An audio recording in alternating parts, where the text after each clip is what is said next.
Bon, et ben on va pouvoir commencer cet atelier sur la question des mobilisations et de la rentrée sociale. Je remercie et je commence par ça nos intervenantes et nos intervenants qui ont accepté l'invitation à cette discussion. Vous remercier parce que la présence des représentants des organisations syndicales lors de nos amphis, pour nous, est particulièrement précieuse.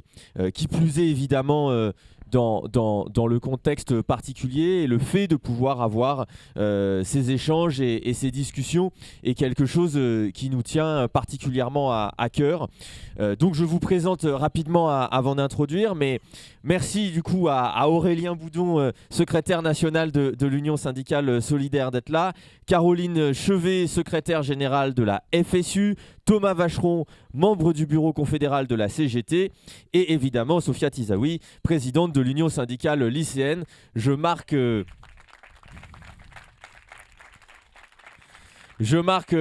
également la présence d'Héloïse Lefebvre-Milon, co-secrétaire générale de l'Union étudiante, qui est dans la salle et qui nous dira un petit mot tout à l'heure.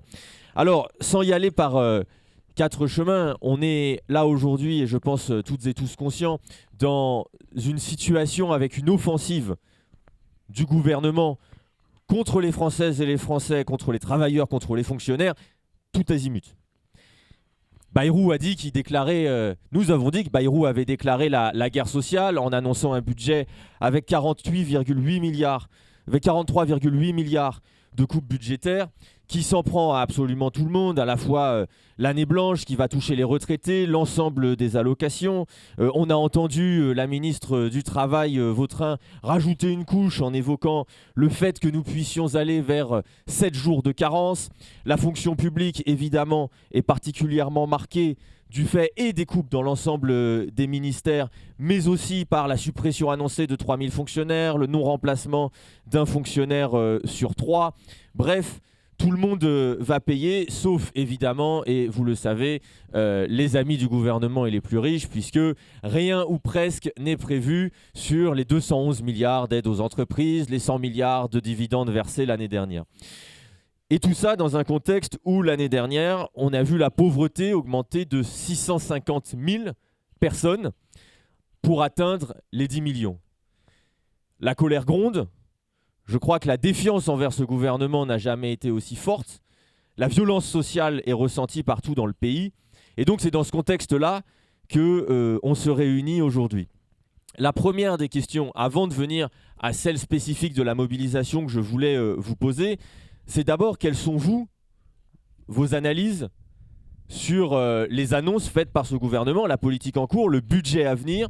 Quels sont à votre avis les sujets qu'il faut que nous mettions en avant, quels sont les décryptages qui sont importants de faire, et évidemment sur ces sujets-là, à la fois quelles sont vos visions, mais quelles sont aussi vos revendications à poser sur les différentes offensives menées par le gouvernement Bayrou. Voilà, je propose qu'on lance là-dessus et peut-être faire dans l'ordre. Thomas, commencer pour la CGT. Bonjour à toutes, bonjour à tous. Merci pour l'invitation. Merci aux militantes et militants qui organisent, parce que dans ce pays, pour qu'il y ait des contre-pouvoirs, il faut qu'il y ait des hommes et des femmes, des engagés, quelle que soit la tonalité, qui permettent de faire tenir le pays. J'ai compris pour le micro de bien le rapprocher. Pour faire tenir le pays, et ce contre-pouvoir, c'est tellement important parce que face à la puissance médiatique des médias des milliardaires et à la transposition politique, où l'Assemblée nationale quand même, elle est pas la plus progressiste, c'est le moins qu'on puisse dire en termes de majorité. Heureusement que nous sommes là, que vous êtes là, qu'il y a des engagés dans les organisations politiques, dans les associations et dans les organisations syndicales, et c'est grâce aussi à tout ça qu'on tient, et que le réel est parfois moins, et heureusement d'ailleurs moins abject que ce qu'on peut nous présenter à la télé. Ce sur quoi moi, au vu de ta question, je réponds en quelques mots, parce que je sais qu'on est ici convaincus. Mais ce sûrement sur quoi il faut insister, c'est la violence. Et on n'imagine pas à quel point les annonces de Bayrou, elles sont d'une régression sociale sans nom. Parce que très vite, c'est exclusivement finalement la question des 2 jours fériés volés qui ont été annoncés, et c'est un vol sans nom, puisque en plus de 2 jours de congés volés supprimés, c'est pour celles et ceux qui travaillent, parce qu'il y en a qui travaillent lors des jours fériés, compris dans le privé, certains commerces, etc.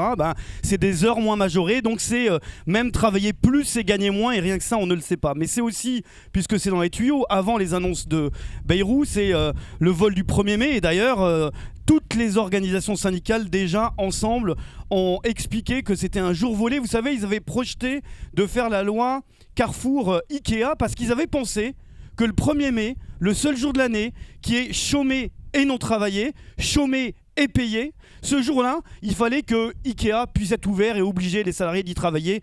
Imaginez l'avenir qu'ils nous promettent et ce qu'ils avaient évoqué, et ça c'était sous les radars médiatiques. Mais quand on continue, on regarde, et je reviens sur le budget, c'est même la 5e semaine de congés payés acquise grâce à l'unité de la gauche et la transformation de revendications sociales et syndicales de travailler moins pour travailler toutes et tous, d'avoir du temps de repos. Même celle-là, ils veulent la monétiser. Donc qui va la monétiser ? Ceux qui gagnent le moins, et c'est d'ailleurs le fond de l'affaire. Celles et ceux qui sont contraints de travailler et qui n'arrivent pas à joindre la fin du mois, et même la moitié voire avant, comme vous le savez, parce qu'on est dans un pays particulier, un pays où le SMIC est bas. On a simplement le 6e SMIC d'Europe. Personne ne le sait. Tout le monde nous parle du coût du travail, des charges, etc. Mais le SMIC européen, le SMIC français est très bas. Seulement le 6e SMIC d'Europe. Donc le SMIC est bas. Deuxième chose, les salaires sont complètement tassés. Le salaire médian, c'est-à-dire autant de salariés au-dessus qu'en dessous, c'est 2200 €. Le salaire, c'est 1426 € net. Donc il y a un tassement de la population. Il y a 11 millions de salariés du privé qui vivent en dessous de 2200 balles. Et là, question première, la priorité des salariés, de la population, c'est les salaires. Alors pourquoi je fais le lien systématique entre population et salariés ? C'est qu'aujourd'hui, dans ce pays, 90% des actifs, de celles et ceux qui travaillent, sont des salariés. Ce sont des salariés, et que ce que défendent et organisent les syndicats, ce sont les salariés. Et pour prolonger sur ta question, il faut absolument cranter, argumenter sur les jours fériés, comme je l'ai dit, la 5e semaine de congés payés, l'année blanche qui est une année noire, et tout le monde prend cher. Je pense aux jeunes avec des bourses d'études qui seront impactées, aux allocations familiales, aux allocations logement, à l'allocation adulte handicapé, et j'en passe, et aux retraités. Aux retraités, quand tout le monde est concerné. Une année blanche, quand on bloque pour un retraité qui gagne 1500 balles par mois, 1500 €, c'est 21 € de moins par mois, c'est plusieurs centaines d'euros de moins par an. C'est ça, une année blanche, qui pour nous est donc une année noire. Pourquoi je développe ? Je développe parce que si on reste à la surface des choses, et je sais qu'ici ce n'est pas le cas, on n'arrivera pas à cranter au-delà des semblants de recul qui vont organiser. Le Front National, l'extrême droite, le RN, le Rassemblement National, a lancé une pétition. Bizarrement que sur les 2 jours de fériés volés. Bizarrement. Sur rien d'autre. Et nous, c'est tout le budget qu'on veut faire sauter. Et c'est pour ça qu'en intersyndical, pour cranter dans la réalité du salariat, pas qu'à l'extérieur de l'entreprise, on a lancé une pétition qui, au cœur de l'été, a réuni plusieurs centaines de milliers de signataires. On doit être à 350 000 environ aujourd'hui. Une plateforme explicative qui explique mesure par mesure des franchises médicales au privé d'emploi, des services publics attaqués. Stopbudgetbayrou.fr, où j'invite tout le monde à aller dessus, à partager, à expliquer pour là aussi cranter, en disant que c'est bien beau de faire les beaux à la télé quand il y a des incendies, mais quand on supprime des enseignants, des infirmiers ou des pompiers, on est directement responsable de cet avenir délétère qu'il y a devant nous. Et pour terminer en 4 minutes, comme tu me l'as demandé, le vrai problème, c'est que c'est pas simplement une violence sociale sans nom. Ça, ici, tout le monde le comprend. Il faut l'expliquer, argumenter. Mais c'est une aberration économique. En France, plus de 50% du PIB est lié à la consommation. Faire ce qu'ils font, la récession organisée, ce qu'ils vont impulser, c'est à contre-coup et de l'histoire sociale. On voit à qui ça profite, toujours eux-mêmes, ceux qui exonèrent, qui aident, et donc les entreprises privées, enfin les aides publiques aux entreprises privées, 211 milliards d'euros d'aides publiques aux entreprises privées. Je vous invite à regarder le rapport fait par Fabien Gay, notamment le sénateur, qui explicite la dinguerie de la situation où le premier budget de l'État, c'est des aides publiques aux entreprises privées. 4 fois le budget de l'éducation nationale. Personne n'en parle. Ou moins bien tu payes les salariés, plus tu as des aides publiques aux entreprises privées, puisque au SMIC, 100% d'exonération et moins au-dessus. Donc les patrons, ils font quoi? Pour le profit d'un côté, on paye moins. Et parce qu'ils sont suscités pour moyen de payer les salariés, ils payent moins, ils ont plus d'exonération. Et donc c'est autour de tout ça, de manière concrète, pas abstraite, en chiffrant, en expliquant qu'on va cranter, conscientiser les salariés, la population, pour les faire reculer.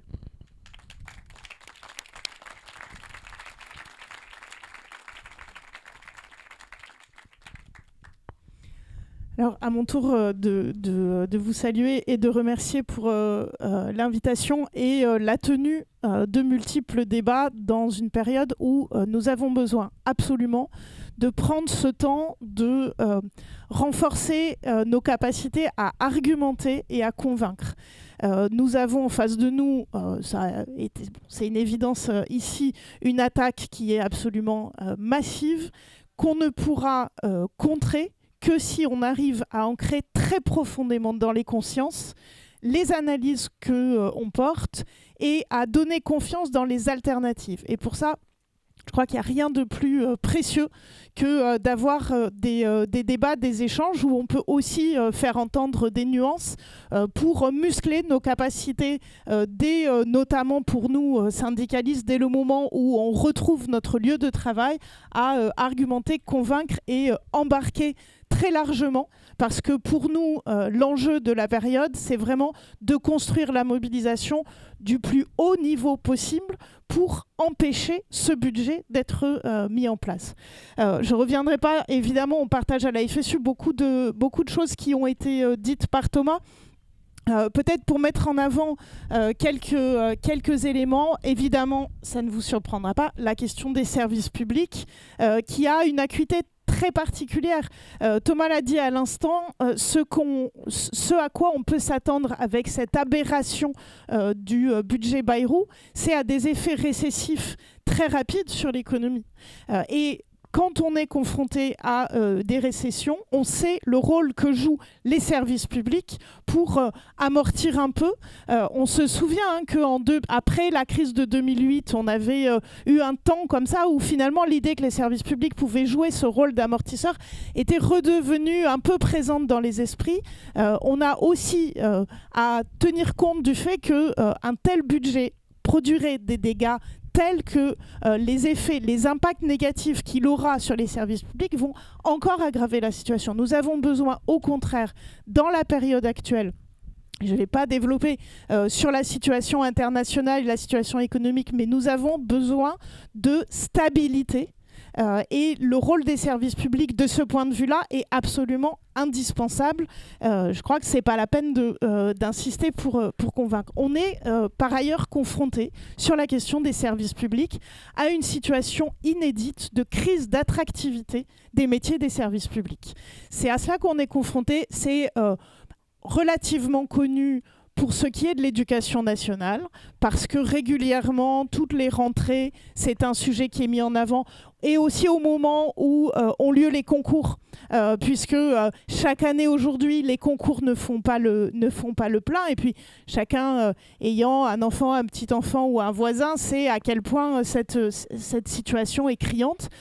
On sait moins que c'est le cas dans l'ensemble des services publics, et que une des causes majeures que nous analysons de cette situation-là, c'est évidemment la faiblesse des rémunérations et par ailleurs la difficulté des conditions de travail qui a explosé. Pour ce qui est des rémunérations, juste pour donner un élément chiffré, en 20 ans, c'est 23% de rémunération de moins en euros constants pour les fonctionnaires.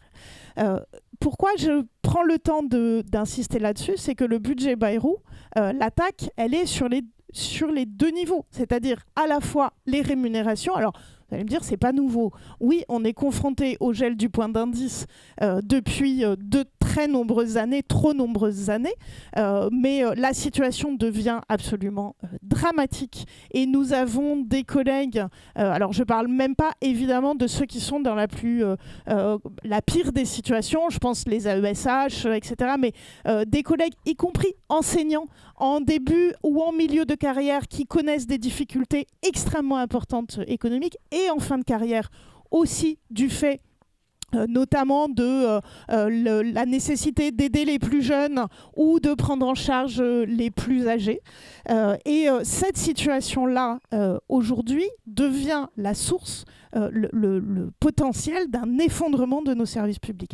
Je dis une attaque sur les deux niveaux, c'est-à-dire les rémunérations d'un côté et les moyens des services publics de l'autre, puisque donc le Premier ministre a annoncé 3000 suppressions de postes, dont 1500 concernent essentiellement les agences de l'État. Et quand on voit le succès de la pétition contre la loi Duplon cet été, on voit bien à quel point il est faux de dire que ce que les Français attendent, c'est moins de normes et moins de contraintes écologiques. Et le reste des 1500 suppressions de postes, pour simplement l'année qui vient, je ne parle pas des non-remplacements d'un fonctionnaire sur 3, dans la mesure où il a annoncé qu'il préservait d'une part l'armée, d'autre part l'intérieur et la justice.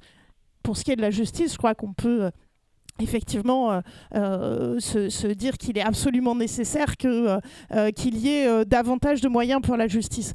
Mais le reste, le gros des troupes, c'est quoi? C'est essentiellement l'éducation nationale.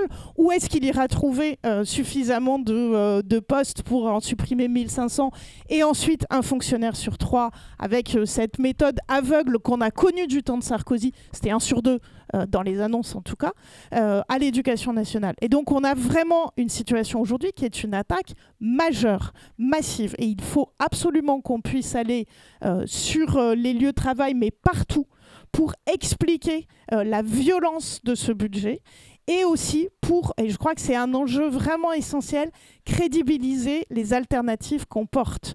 Il y a une grande partie de la stratégie du gouvernement qui consiste à dire qu'il n'y a en fait pas d'alternative, que la situation est tellement grave qu'on est au bord de l'effondrement, etc. Il faut qu'on puisse aller expliquer, et notamment nous, vers nos collègues, parce que les mobilisations, c'est là qu'on va les ancrer, aller expliquer à quel point d'autres choix politiques sont possibles, et le financement, notamment des services publics, est une possibilité si on change notamment de politique en matière de recettes. Mais je crois que c'est largement connu. Voilà, je m'arrêterai là en disant...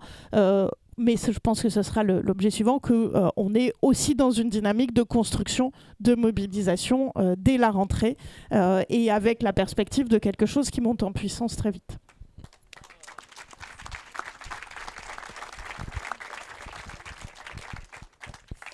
Je vais continuer cette série de remerciements pour... déjà, ça me fait plaisir de toutes et tous vous voir ici. Je remercie la France Insoumise pour l'invitation, parce que c'est vrai qu'aujourd'hui, la jeunesse prend une grande part...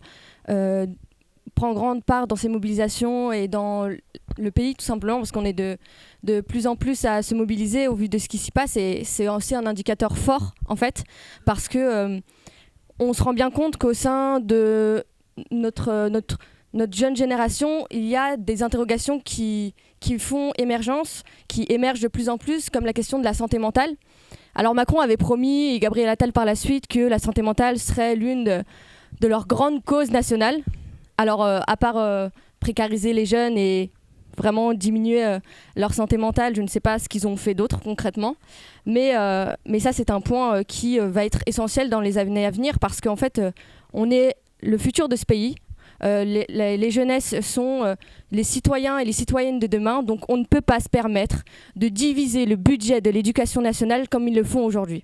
Et s'ils n'ont pas compris une chose, c'est que vraiment, tant qu'ils ne investiront pas dans les jeunesses et dans l'éducation nationale, nous serons dans la rue et nous serons là pour les combattre partout où il le faut.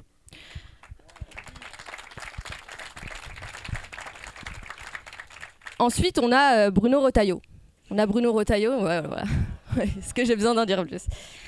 Non, on a Bruno Retailleau qui, avec Gabriel Attal, se sont eux-mêmes, avec la droite et l'extrême droite, qui se sont unis autour d'un projet politique qui est de faire des musulmans un ennemi de l'intérieur. en commençant par la jeunesse, en commençant par les jeunesses dès le lycée, avec Gabriel Attal qui, en 2023, a interdit l'abaya sous prétexte que c'était un vêtement religieux, on le rappelle. Donc ces lois racistes et ces lois discriminantes envers toute une communauté infligent toute une part des jeunesses et de la société qui, a fortiori, vont avoir un ressentiment envers tout ce gouvernement, et à juste titre, et qui, forcément, vont amener à se mobiliser. Mais je pense que la question de la mobilisation viendra après. Nous, une des choses qu'on remarque vraiment, c'est que de plus en plus, le seul mot qui ont à la bouche, c'est économie, économie, économie. Et on ne peut pas se permettre, dans les temps qui courent, où le fascisme et l'extrême droite progressent, ne pas investir encore une fois dans l'éducation nationale et supprimer 4000 postes comme ils l'ont fait l'année dernière. Ce n'est pas possible. Ce n'est pas possible parce que la jeunesse dépend de l'éducation nationale et ça devrait être un droit fondamental. Ils ne devraient pas privatiser l'école publique comme ils le font. Parce que privatiser l'école publique, ça revient à, en fait, tout simplement, à ce que les jeunesses payent au fur et à mesure leur éducation. Et aujourd'hui, il y a des jeunes qui ne souhaitent plus passer par Parcoursup parce qu'ils ont peur. Ils ont peur qu'à la fin de l'année, il n'ait pas de formation. Alors ce qu'ils préfèrent faire, c'est s'endetter. C'est s'endetter de 30 000 euros, de 40 000 euros pour s'assurer un avenir et pour s'assurer qu'à la fin, ils auront un diplôme qui, même des fois, n'ont même pas de reconnaissance vis-à-vis de l'éducation nationale. Donc vous voyez, on arrive à un moment où en fait, il va y avoir une montée d'entêtement chez les jeunes. Et ce n'est pas possible. Ce n'est pas possible parce que, encore une fois, c'est un devoir que l'éducation et que l'État doit assurer aux élèves de tout âge.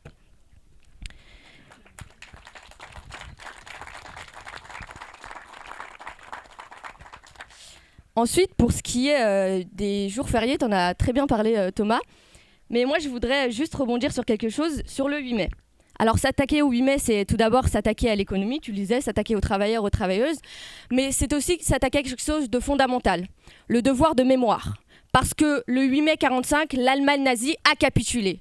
L'Allemagne nazie a capitulé parce que nous étions la résistance fut un temps. Nous faisions partie de celles et ceux qui ont résisté face au fascisme et au nazisme. Alors aujourd'hui, supprimer ce jour-là, c'est revenir à ne pas faire en sorte que cette mémoire perpétue. Et je sais qu'il y a ici de nombreux anciens et anciennes qui savent très bien de quoi je parle, mieux que moi, par ailleurs. Mais aujourd'hui, on ne peut pas se permettre de s'attaquer à l'antifascisme comme ils l'ont fait. À l'antifascisme parce qu'aujourd'hui, on a une montée de la droite et de l'extrême droite, notamment partout au monde, mais surtout en Europe. Et je cale quelque chose un peu ici, mais la dissolution de la Jeune Garde fait partie de cette attaque à l'antifascisme pleinement. Alors c'est à nous. Alors c'est à nous, lycéens, lycéennes, jeunes, étudiants, étudiantes, peu importe. C'est à nous de montrer que non, nous n'oublierons pas que nous nous sommes battus tout le temps, de tout temps, pour faire capituler l'extrême droite, les nazis et le fascisme.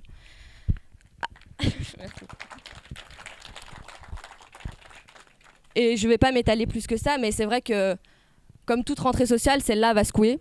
On ne sait pas à quel point, honnêtement, on va pas faire des prédictions qui seront peut-être fausses, mais ce qui est sûr, c'est qu'il va falloir faire passer le mot, il va falloir se mobiliser, il va falloir rester accroché, parce que ça va être de plus en plus dur, on ne va pas se mentir, mais il va falloir rester fort, il va falloir s'unir, vraiment. Et moi, j'ai pleinement confiance en cette jeunesse, j'ai pleinement confiance aux jeunesses qui vont, par la suite, comprendre l'enjeu de ce qui se passe, tout comme on l'a bien compris l'année dernière suite à la dissolution. Et il faut vraiment un élan de mobilisation, un élan de solidarité qui ne s'arrêtera pas au 10 septembre, sachez-le. Il faut vraiment que ça continue les semaines à venir. Il faut vraiment que le gouvernement comprenne que le peuple français n'est pas un peuple qui se résignera à leur politique austéritaire. Merci.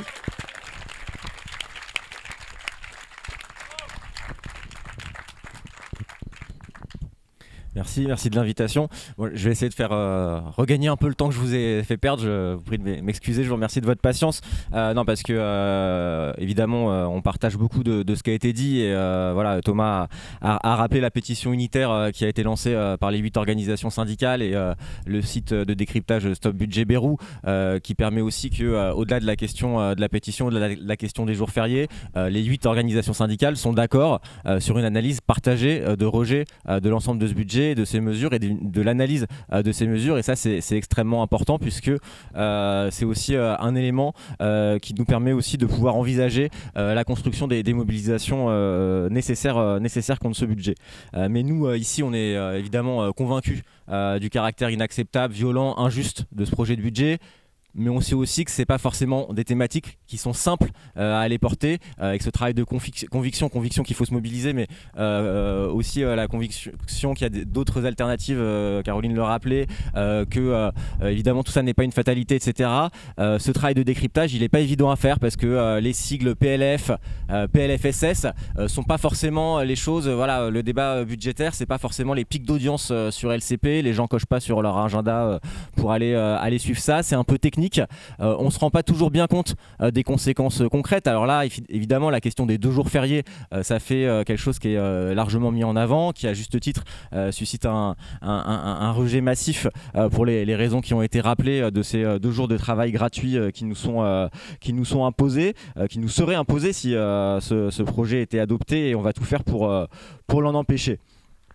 C'est pour ça que on pense qu'il faut mener une campagne qui vise aussi à mettre du concret sur ce que ça va représenter dans la vie quotidienne des travailleurs et des travailleuses, plus généralement de l'ensemble de la population, et notamment les populations les plus fragiles, puisque c'est ces populations-là qui sont les plus attaquées par ce projet de budget. Montrer que c'est certes le budget de l'État, mais que dans le budget de l'État, en diminuant fortement les dotations aux collectivités territoriales, dans la vie quotidienne, ça veut dire qu'un certain nombre de choses qui sont prérogatives des collectivités territoriales, que ce soit sur les modes de garde, sur de la petite enfance, que ce soit sur les transports en commun, du quotidien, etc. Tout ça, non seulement ça va dégrader la qualité de vie, mais en plus ça va coûter plus cher, parce que les services publics, c'est le bien de ceux qui n'ont rien, et en détruisant toujours plus les services publics, on les vend aussi au privé. On en a des exemples, et on nous a souvent vendu par exemple l'idée que la SNCF, le jour où ce serait privé, tout marcherait mieux. On voit non seulement que ce n'est pas vrai, et voilà, vous avez pu voir que le train italien en gare de Lyon avait fait une sacrée pagaille l'autre jour, comme quoi il suffit pas de privatiser pour que ça marche mieux, et bien au contraire, parce que souvent quand c'est privé, évidemment on cherche à maximiser les profits, et donc la qualité de service s'en ressent, et donc on paye plus cher des choses qui marchent moins bien.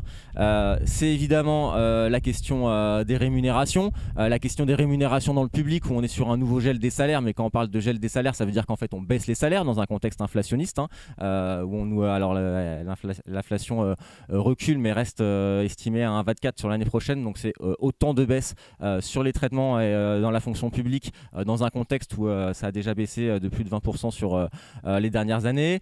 C'est évidemment sur les prestations sociales, même punition on va dire, c'est là aussi une baisse, et donc pour des personnes qui sont au RSA par exemple, c'est évidemment loin d'être neutre d'avoir plus d'une centaine d'euros sur l'année qui sont en moins sur des budgets évidemment extrêmement serrés, et tout ça dans un contexte où il n'y a évidemment aucune économie qui n'est faite sur les profits complètement monstrueux des entreprises du CAC 40 qui battent ces dernières années des records, et donc voilà, nous ce qu'on a envie de dire, c'est qu'il n'y a aucune économie de fait sur ces profits, il y a une économie qui est faite sur nos vies, et c'est évidemment ça qu'il faut refuser. Et l'autre travail important qu'on a à faire, c'est de contrer ce discours qu'il n'y aurait pas d'autre solution, puisque on nous présente la dette. Alors avec l'idée un peu facile, voilà, tout le monde se dit effectivement, si je suis endetté, si tous les mois je dépense plus d'argent que ce que j'en gagne, je vais avoir des gros soucis, comme si la dette de l'État c'était similaire et comparable à la dette d'un ménage ou aux dettes que nous on pourrait avoir à la fin du mois. Évidemment, d'une part, il n'en est rien puisque voilà, les États ont quand même un certain nombre de prérogatives que nous, en tant que particuliers, on n'a pas, et notamment on n'a pas la possibilité de réemprunter pour rembourser nos dettes et on n'a pas non plus la possibilité de générer des recettes plus importantes parce qu'évidemment on nous parle beaucoup des dépenses. Alors nous sur les dépenses, on a quelques idées. Voilà, Thomas a rappelé le montant faramineux des aides publiques qui sont versées chaque année aux entreprises. Mais évidemment, il y a aussi quelques idées sur les recettes, parce que 44 milliards de dépenses en moins, 44 milliards, ça pourrait aussi être des recettes en plus, si on est convaincu qu'il y a un enjeu à avoir ces 44 milliards en moins dans le budget, puisque évidemment, on voit que avoir une réelle taxation sur les rachats d'actions, donc ça voilà, c'est des gens qui par exemple s'enrichissent à rien faire en fait, puisqu'ils vendent et ils rachètent des actions, ça pourrait, et sur les super fortunes, ça pourrait rapporter 20 milliards. La lutte contre la fraude fiscale, il y a 80 à 100 milliards de fraude fiscale estimée chaque année. Donc ça, c'est de l'argent qui n'est pas dans les caisses de l'État. Et quand on parle de suppression de postes dans les services publics, là aussi, c'est des moyens en moins qui sont mis dans les services qui sont censés justement aller pourchasser ces voleurs qui cachent de l'argent qu'ils doivent à la collectivité.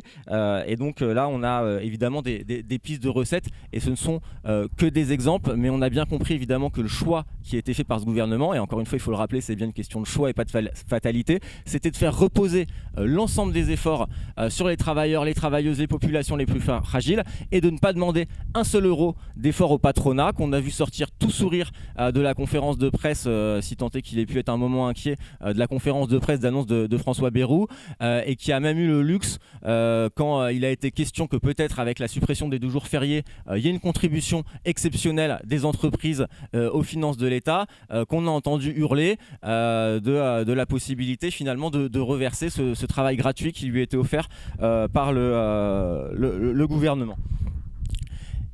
Proposer des alternatives, évidemment en termes de recettes, mais aussi proposer des alternatives sur l'équilibre global de ce budget, sur les choix qui sont faits, évidemment sur le sous-financement des services publics, c'est évident. Et peut-être aussi un mot pour terminer sur la question de l'inaction climatique, puisque là aussi la question de la transition écologique, ou plutôt de la bifurcation écologique, puisque c'est ça aujourd'hui qu'il faudrait, elle est évidemment, elle fait partie des postes d'économie, elle n'est pas financée à la hauteur de ce qu'il faudrait.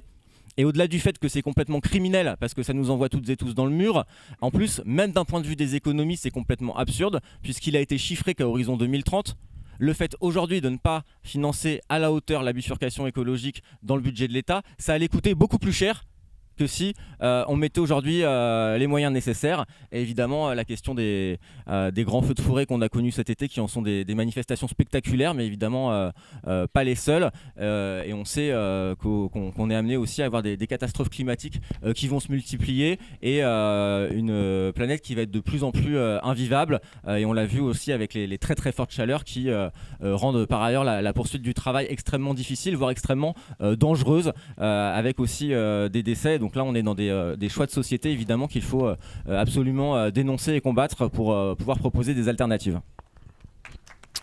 Merci. Merci beaucoup pour ces interventions. Je crois que le constat et l'analyse de la situation et de la politique gouvernementale est largement partagé et commune à la fois entre vous, mais aussi, je vous le dis, du côté des Insoumis. Et j'entends dans vos discours la nécessité, ce que transparaît la nécessité de l'appel à la mobilisation, et y compris à faire, pour reprendre vos mots, sauter, abattre le budget et tout le budget. La question qui suit est donc assez simple, mais sans doute nécessite-t-elle beaucoup de réflexion et de débat pour trouver la bonne manière. Mais c'est comment on fait ? Comment on fait pour faire en sorte que ce budget de violence sociale ne nous soit pas imposé, ne s'applique pas ? Alors, je le dis d'un mot, du côté des Insoumis, et notamment du côté de l'activité parlementaire. Nous avons annoncé que nous déposerions une motion de censure dès l'ouverture de la session extraordinaire. Mais chacun et chacune le sait, l'activité parlementaire et la lutte institutionnelle ne se suffit pas à elle-même et nécessite souvent la traduction d'un rapport de force sociale et de mobilisation. C'est donc sur ce sujet-là, puisque vous êtes les représentants des différentes organisations syndicales, que nous souhaitions vous interroger aujourd'hui et à travers celui-ci soulever 2 ou 3 questions. La première, c'est que, comme nous, vous l'avez vu, une date a émergé pendant l'été de manière spontanée, sans d'ailleurs que quiconque sache qui en était à l'initiative, celle du 10 septembre, qui de fait prend une certaine ampleur aujourd'hui, ne serait-ce que sur le point médiatique, qui a été appelée à être rejointe, soutenue par l'ensemble des forces de l'ancien NFP. La première question est donc de savoir comment vous positionnez par rapport à cette date. Alors nous avons vu qu'il y avait un certain nombre d'unions départementales ou de fédérations du côté de la CGT qui y appelaient, qu'il y a eu l'appel de Sudrail notamment à la grève le jour du 10 septembre, mais nous voulions avoir votre point de vue sur cette date du 10 septembre de manière générale. C'est enchaîne une seconde question sur le sujet, c'est dans cette mobilisation, bien sûr, nous jouons le rôle parlementaire, nous soutenons la mobilisation sociale, mais il y a une prérogative qui est celle spécifiquement des salariés et de leur forme organisée de défense, les syndicats, c'est celle de la grève. Et je sais qu'elle se pose, et donc je vous la pose, de savoir comment vous voyez la construction du rapport de force. Et la dernière question que je voulais vous poser, c'est que nous avons suivi les annonces de la tenue d'une intersyndicale le 1er septembre, justement dans cette perspective de mobilisation. Et donc, nous souhaitions aussi savoir dans quel état d'esprit, dans ce que vous attendiez de cette intersyndicale, même si évidemment on se doute qu'on attendra la conférence de sortie et le communiqué à la suite du 1er septembre pour en avoir l'exégèse parfaite. Et puis évidemment, et j'en termine par là sur les questions, les étudiants s'exprimeront tout à l'heure sur ce qui est de leurs prérogatives sur les universités, mais la question s'adresse évidemment aussi à Sophia, moins sur le plan de la grève, mais sur ce que l'Union syndicale lycéenne compte faire dans les lycées à la rentrée. Voilà, merci, la parole est à vous. Peut-être Thomas, on peut peut-être reprendre le même ordre de la CGT, de la FSU, pour que tout le monde l'ait bien en tête et ceux qui nous ont rejoints. Thomas Vacheron, membre du bureau confédéral de la CGT, Caroline Chevet, secrétaire générale de la FSU, Sophia Tizaoui, présidente de l'Union syndicale lycéenne, et Aurélien Boudon, secrétaire national de l'Union syndicale solidaire. Bon, dans la continuité de ce qui a été dit, puisqu'on a énormément alerté, continué à argumenter, et c'est le premier point de départ. Tout le monde n'est pas de gauche, hein. Tout le monde n'est pas insoumis, tout le monde n'a pas la chance précieuse que d'être ici pour réfléchir, etc. Donc le premier élément, c'est d'abord de dénoncer, d'alerter, d'argumenter pour cranter quel que soit le futur budget. Parce qu'au-delà des faux reculs qu'il pourrait y avoir, il faut conscientiser. Et puisque j'ai commencé tout à l'heure par la question des salaires, la CGT a fait un sondage à destination de la jeunesse. La première préoccupation de la jeunesse, c'est aussi le revenu, c'est aussi les salaires. Pourquoi je dis ça ? Parce que c'est une question extrêmement centrale et qui est concrète et qui influe aussi sur les modalités concrètes d'action et de mobilisation. Parce que quand on appelle à la mobilisation, quand on appelle à la grève, ça coûte cher.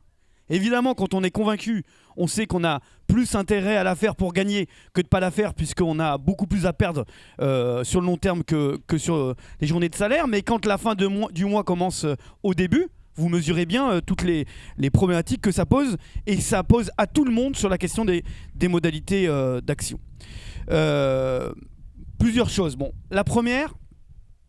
Et moi je le dis ici je suis syndicaliste et je représente les syndiqués, donc j'ai un mandat. C'est pas ma parole personnelle, elle n'a pas d'importance en fait. Parce qu'être une organisation collective démocratique, eu égard de comment on est extrêmement rigoureux sur la question démocratique et on pense que Macron par exemple c'est la verticalité totale où c'est un homme qui décide pour tous les autres, etc. La 5ème République, tous les éléments de critique très forts qu'on a sur l'antidémocratique de la situation, bah nous on essaie de s'exiger, et c'est dur, d'avoir des modalités pratiques de décision collective. C'est extrêmement important parce qu'on pense qu'une organisation, et personne ne fera la leçon à personne, personne n'a la solution d'organisation démocratique pour prendre les bonnes décisions, mais d'entendre, d'écouter les syndiqués, les sections syndicales, les syndicats, les unions départementales et les fédérations pour prendre une décision collective qui se passe dans le Parlement de la CGT, qui s'appelle le CCN et qui a lieu la semaine prochaine. Donc vous n'aurez pas de scoop, par contre, vous aurez la continuité des débats et des choix de là où on en est aujourd'hui, parce qu'on le fait en transparence, parce qu'on écoute les uns et les autres qui nous disent, suite aux annonces, et les alertes extrêmement fortes, vous avez vu la CGT partout en tête de pont, pour expliquer, argumenter et alerter sur ce qu'on disait collectivement, et ça a participé à conscientiser la population sur la dinguerie des reculs. 2, on le dit aussi, c'est pas Bayrou qu'on veut faire tomber, mais c'est son budget. Pourquoi je dis ça ? Parce que ce n'est pas la même fonction. Vous savez, moi j'ai jamais décidé de mon patron, et en tant que citoyen, on fait des choix. Il y a un débouché politique à nos organisations syndicales, et pareil, je ne ferai pas de langue de bois, en 2024, quand il était minuit moins 5, la CGT a été là. La première organisation collective qui, le matin, le lendemain de la dissolution, à 10h, a dit, face à l'extrême droite, Front Populaire, c'était la CGT. Donc on sait être indépendant d'un côté, sans neutralité de l'autre, quand le poison mortel de l'extrême droite et du fascisme est là. Donc je cherche pas du tout à nuancer le propos, mais expliciter des choix des uns et des autres. Le deuxième élément, on pense qu'on peut gagner. On pense que cette fois-ci, on peut gagner. Pas parce qu'on est Madame Soleil et qu'on voit dans une boule de cristal. 1, la colère est extrêmement forte. 2, les sondages le montrent. Alors, on met souvent en avant les sondages qui nous importent. Mais au-delà des sondages, on a les retours, le réel. Les salariés dans les entreprises et les services qui sont en colère. Mais qui sont nuancés entre colère et fatalisme. En disant, oui, mais si Bayrou tombe, si c'est pour avoir Retailleau ou Bardella, est-ce que ça sera mieux pour moi ? Et moi-même, comment je fais pour influer sur quelque chose qui de moi est très éloigné ? C'est pour ça que j'ai essayé d'expliciter de manière très concrète les reculs et qu'il faut, je dis ça en tant qu'ami, camarade, appelez ça comme vous voulez, mais nous, militantes et militants, ayons dans nos rôles respectifs à œuvrer. Et pourquoi je dis qu'on peut gagner ? Au-delà de l'émotion qu'a suscité les annonces de Bayrou, au-delà de l'explication qu'on en fait, c'est qu'il est extrêmement fragile. Parce que les copains et les copines dans les entreprises me disent « Mais attends Thomas, t'es gentil. On s'est mis en grève. 14 journées de mobilisation en 2023. On a essayé de mettre la France à l'arrêt le 7 mars. On a été 3 500 000 en grève dans la rue le 7 mars. Et il n'a pas reculé. Et t'es en train de nous raconter qu'alors qu'il fait des annonces au cœur de l'été, on va pouvoir gagner. De quoi tu nous parles ? Il faut répondre à ça. Et bien de quoi je leur parle ? Je dis que le gouvernement, il n'a jamais été aussi fragile. Que c'est une des premières fois dans l'histoire de la 5ème République qu'un Premier ministre a sauté sur une motion de censure, Barnier la dernière fois. Que cette fois-ci, ils sont encore plus fragiles parce qu'ils sont minoritaires. Mais je ne suis pas le Père Noël. On regarde lucidement quelque chose qui, quand on est un peu marxiste, s'appelle la lutte des classes, donc le rapport de force, et de juger ce qu'on est en capacité d'entraîner. Et la transposition politique, puisque tu en parlais, à l'Assemblée, elle n'est pas majoritaire en faveur du salariat. Parce qu'aujourd'hui, vous le dites avec vos mots, mais entre la droite qui se radicalise et l'extrême droite, toujours en embuscade, la pire ennemie des travailleurs, et nous le disons, c'est le poison de la division, c'est le pire ennemi, c'est celui qui sépare le salariat. C'est pour ça que la CGT, elle est antiraciste, antifasciste, parce que c'est aussi pour unir le salariat qu'on fait tout ça. Mais une fois qu'on a expliqué ça tout simplement, là, la vraie question, c'est que personne ne peut dire comment on fait pour gagner. Par contre, on ne reste pas les bras ballants et à discuter en réunion. On organise les salariés. Pas à l'extérieur de l'entreprise, là où c'est le plus dur, là où la richesse est créée, dans l'entreprise, là où il y a le moins de démocratie. Là où, quand tu rentres, tu dois laisser ton cerveau à l'entrée, parce que si jamais tu oses t'exprimer, c'est dehors. Pire, quand tu es syndiqué, tu subis la discrimination, la répression non pas syndicale, mais patronale. Parce que c'est eux qui essaient de nous foutre dehors systématiquement pour la simple raison qu'on fait quoi ? On essaie de défendre nos salaires, nos conditions de travail, améliorer la vie des salariés. Et c'est au vu de tout ça qu'on essaie de proposer un plan d'action, pas tout seul, parce qu'on sait que seul on peut aller vite, mais on n'ira pas loin, et surtout, on est conscient du rapport de force de ce pays.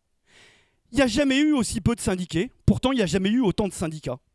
Le taux de grévistes est très faible. Il a été 2 fois important sur 20 ans, en 2010 sur la bataille des retraites intersyndicale, en 2023 sur la bataille des retraites intersyndicale.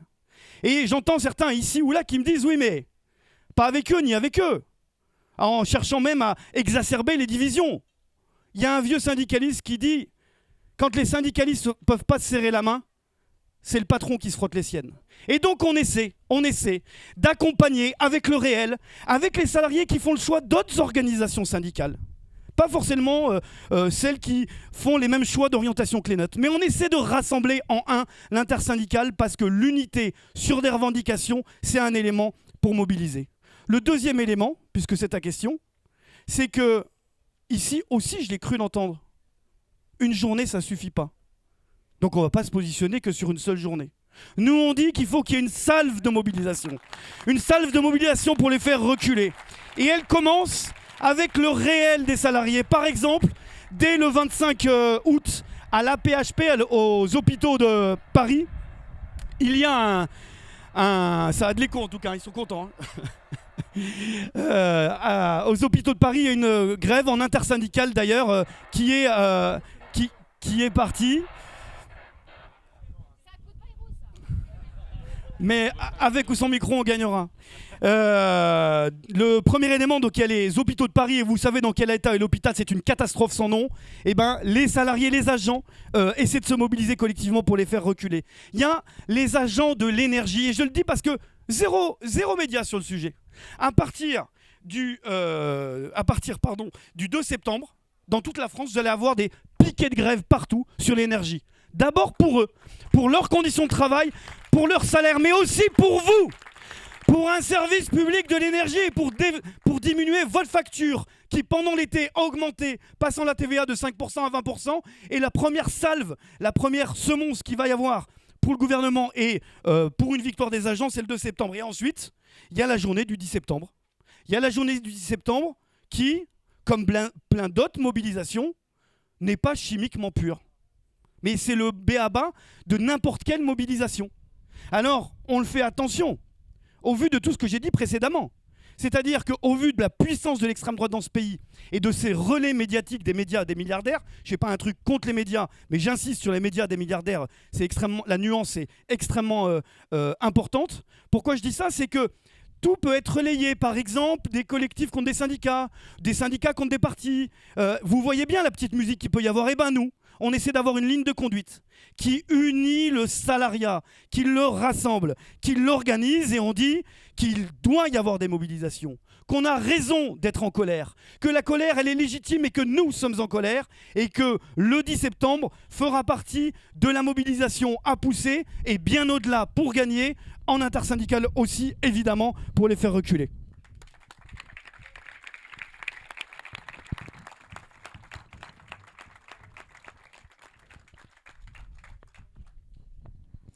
Alors, je vais forcément commencer au même endroit que Thomas sur la question des décisions dans les organisations syndicales, puisque la question que tu nous poses, c'est celle c'est une question extrêmement précise en termes de modalités, de dates, etc.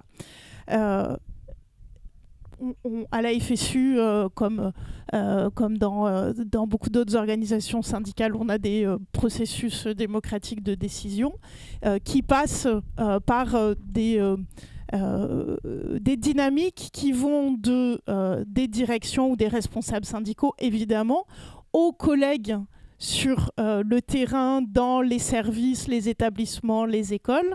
Et je dis une dynamique parce qu'en fait, c'est un rapport dialectique. Évidemment, il ne s'agit pas juste d'aller voir le jour de la pré-rentrée les collègues en disant « alors, qu'est-ce que vous voulez faire qu'est-ce que vous en pensez ?» Mais il ne s'agit pas non plus d'arriver le jour de la pré-rentrée en disant « ben voilà, on va faire ça, ça et ça, et vous serez là ». Parce que ça ne marche pas, c'est pas comme ça.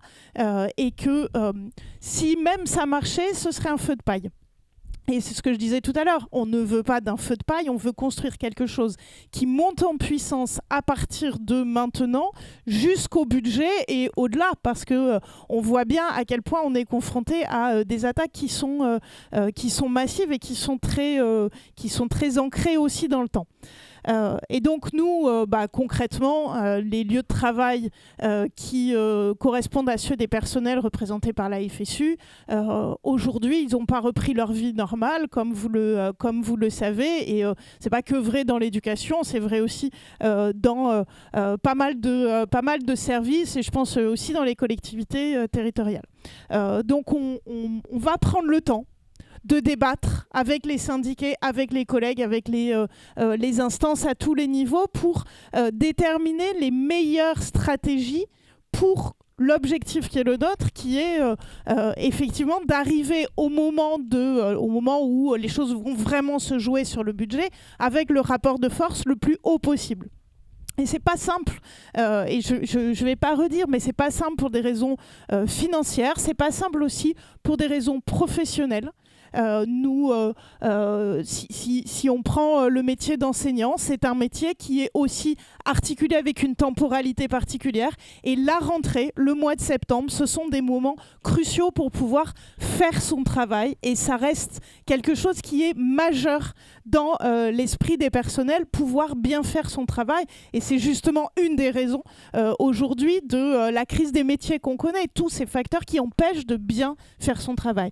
Et donc il faut qu'on soit extrêmement attentif à cela et qu'on puisse à la fois l'entendre, en tenir compte et en même temps mettre en évidence la nécessité de faire monter le rapport de force. Alors, pour ajouter un élément aux arguments qui ont déjà été annoncés, je crois que parmi les choses qu'il faut qu'on ait en tête, je disais tout à l'heure crédibiliser les alternatives qu'on porte, il y a aussi crédibiliser l'action syndicale et les mobilisations, la grève, mais aussi les manifestations, les rassemblements et le travail quotidien que l'on fait de réunions syndicales, d'expressions, de discussions, parfois à la machine à café. Il faut qu'on le crédibilise et qu'on convainque le plus grand nombre que ça porte ses fruits. Et pour ça, je crois que c'est peut-être important de faire un retour rapide sur l'année dernière. On a quand même eu un moment important dans la fonction publique l'année dernière, c'est le 5 décembre. Le 5 décembre, on réussit contre toute attente, parce que les mobilisations fonction publique, c'est vraiment parmi les configurations les plus difficiles à réussir. Contre toute attente, on réussit à planter dans le paysage une journée de grève très forte, majoritaire dans l'éducation nationale, mais très forte ailleurs dans la fonction publique, qui produit ses effets. Alors, ça a été extrêmement complexe le mois de décembre, même novembre-décembre l'année dernière et janvier. Et évidemment, ce n'est pas le seul facteur des bougées politiques auxquelles on a pu assister. Ce n'est pas ce que je veux dire, mais ça joue un rôle extrêmement important. Qu'est-ce qui se passe à ce moment-là ? Ça produit ses effets sur le retrait des 3000 suppressions de postes et des 2 jours de carence supplémentaires. C'est tout. C'est pas assez. C'est-à-dire que derrière, on a pris la baisse de 10% de la rémunération en congé maladie, etc. Bon. Mais c'est quelque chose qui a un effet immédiat sur le quotidien des collègues. Les 3000 postes, ils n'ont pas été supprimés et ils sont là à la rentrée. Les collègues qui ont été malades l'année dernière n'ont pas eu 2 jours de carence supplémentaires. C'est quand même quelque chose qu'il faut remettre dans le paysage. Alors, qu'est-ce qui a contribué à la réussite ? L'unité, mais Thomas l'a dit, et je crois que cette unité à 8, elle est... Alors, ce n'était pas le cas le 5, mais l'unité était très large. Mais l'unité, elle est aujourd'hui attendue très fortement par les personnels. C'est la première question qu'ils posent. Et de ce point de vue-là, la pétition et la plateforme Stop Budget, c'est un signal extrêmement positif pour nous. Cette unité, elle est précieuse et on va en prendre soin. L'unité, un des sujets qui sont labourés depuis longtemps, et notamment la question des rémunérations, et qu'on travaille syndicalement depuis très longtemps. Mais c'est aussi, à un moment donné, le sentiment que la fenêtre est bonne pour peser et pour avoir un effet politique, un effet sur la décision politique. Et de fait, la période du budget qui s'annonce là, elle a les mêmes caractéristiques. Et ça, c'est aussi un élément important, c'est-à-dire qu'il faut montrer que ce qu'on va faire là, ça doit, mais ça peut réellement produire ses effets. Après, il ne faut pas se raconter d'histoire. Derrière le 5 décembre, on a tenté de continuer à construire, et notamment parce qu'un des facteurs de réussite du 5 décembre, c'est qu'on avait dit que derrière, on allait construire des suites. Et que ce n'était pas une journée juste comme ça, et que derrière, on cherchait à monter en puissance pour arracher le dégel du point d'indice notamment. Mais derrière, on n'a pas réussi. Derrière, c'est l'élection de Trump, la situation internationale, c'est l'offensive extrêmement forte sur le budget, sur l'austérité, qui culmine aux annonces de Bayrou en juillet. Et derrière, on n'a pas réussi à reconstruire. Et ça a été extrêmement difficile. L'unité, en plus, n'était plus là. Le climat n'était plus du tout le même. La question qui se pose à nous et qu'il va falloir qu'on affronte lucidement à la rentrée, en écoutant ce qu'ont à dire les personnels, les travailleurs, les travailleuses, c'est est-ce que les annonces de Bayrou ont suffi à renverser le climat qui a été celui d'une chape de plomb dans les 6 premiers mois de l'année 2025. Est-ce que ça a suffi ? Est-ce que la colère qui était déjà présente, mais est-ce qu'elle est prête à se transformer en mobilisation et avec quelle rapidité ? Et ça, c'est notre responsabilité d'être capable d'entendre et d'agir là-dessus sans se raconter d'histoire. Parce que là, on est tous tout feu, tout flamme, on n'attend que ça parce qu'on est fou de rage des annonces de Bayrou. Mais attention à l'état d'esprit réel des professions qu'on représente. Et il va falloir être capable véritablement de leur parler, de les entendre et pas d'arriver juste en disant « sabre au clair, on fonce ». De ce point de vue-là, c'est aussi une des raisons pour lesquelles la question du 10 septembre est à prendre avec une forme d'attention, de vigilance, d'attention dans les 2 sens du terme. C'est-à-dire que oui, elle mérite notre attention, ce sont des mots d'ordre sociaux, ce sont des mots d'ordre qui rejoignent en partie les nôtres, et dans le contexte, les mobilisations sont les bienvenues.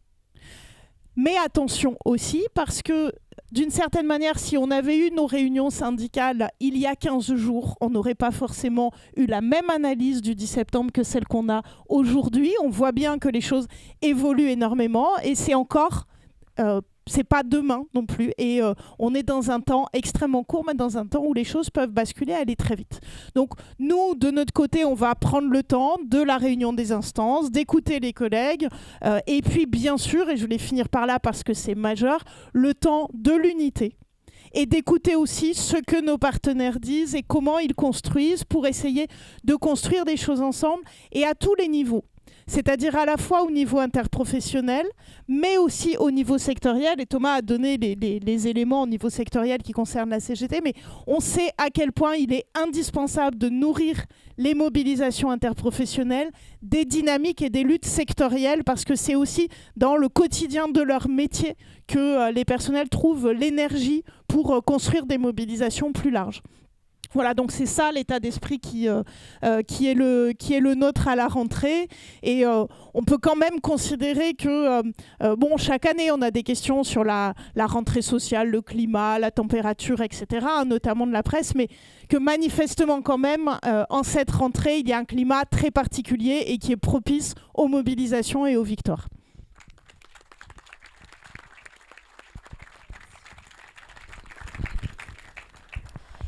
Je vais rebondir sur ce que tu disais tout à l'heure, Aurélien, en ce qui concerne les lycéens et lycéennes, parce que c'est vrai que nous, on a une configuration différente des syndicats professionnels comme la CGT, la FSU ou Solidaire. Ah, merci. Ok, merci. Ah, oui, ça va mieux. Je disais que nous, c'est une configuration encore différente des syndicats professionnels parce qu'on est lycéens, parce qu'on n'a pas le droit de grève, parce que se mobiliser, c'est plus compliqué. Et parce qu'aussi, on ne le fait pas tout seul. Quand on le fait aussi avec les professeurs, en tout cas un maximum, parce que en fait, c'est notre lien direct quand on est au sein de notre établissement. C'est aussi eux qui prennent part à notre sociabilisation, quelque part, notre éducation. Mais du coup, ce qui va se passer le 10 septembre, comme je l'ai dit tout à l'heure, on ne sait pas. On ne sait pas quelle ampleur ça va prendre. Peut-être que ça va dépasser ce qu'on espérait, peut-être que pas du tout. On ne va pas faire de pronostic, de toute façon, ça ne sert à rien.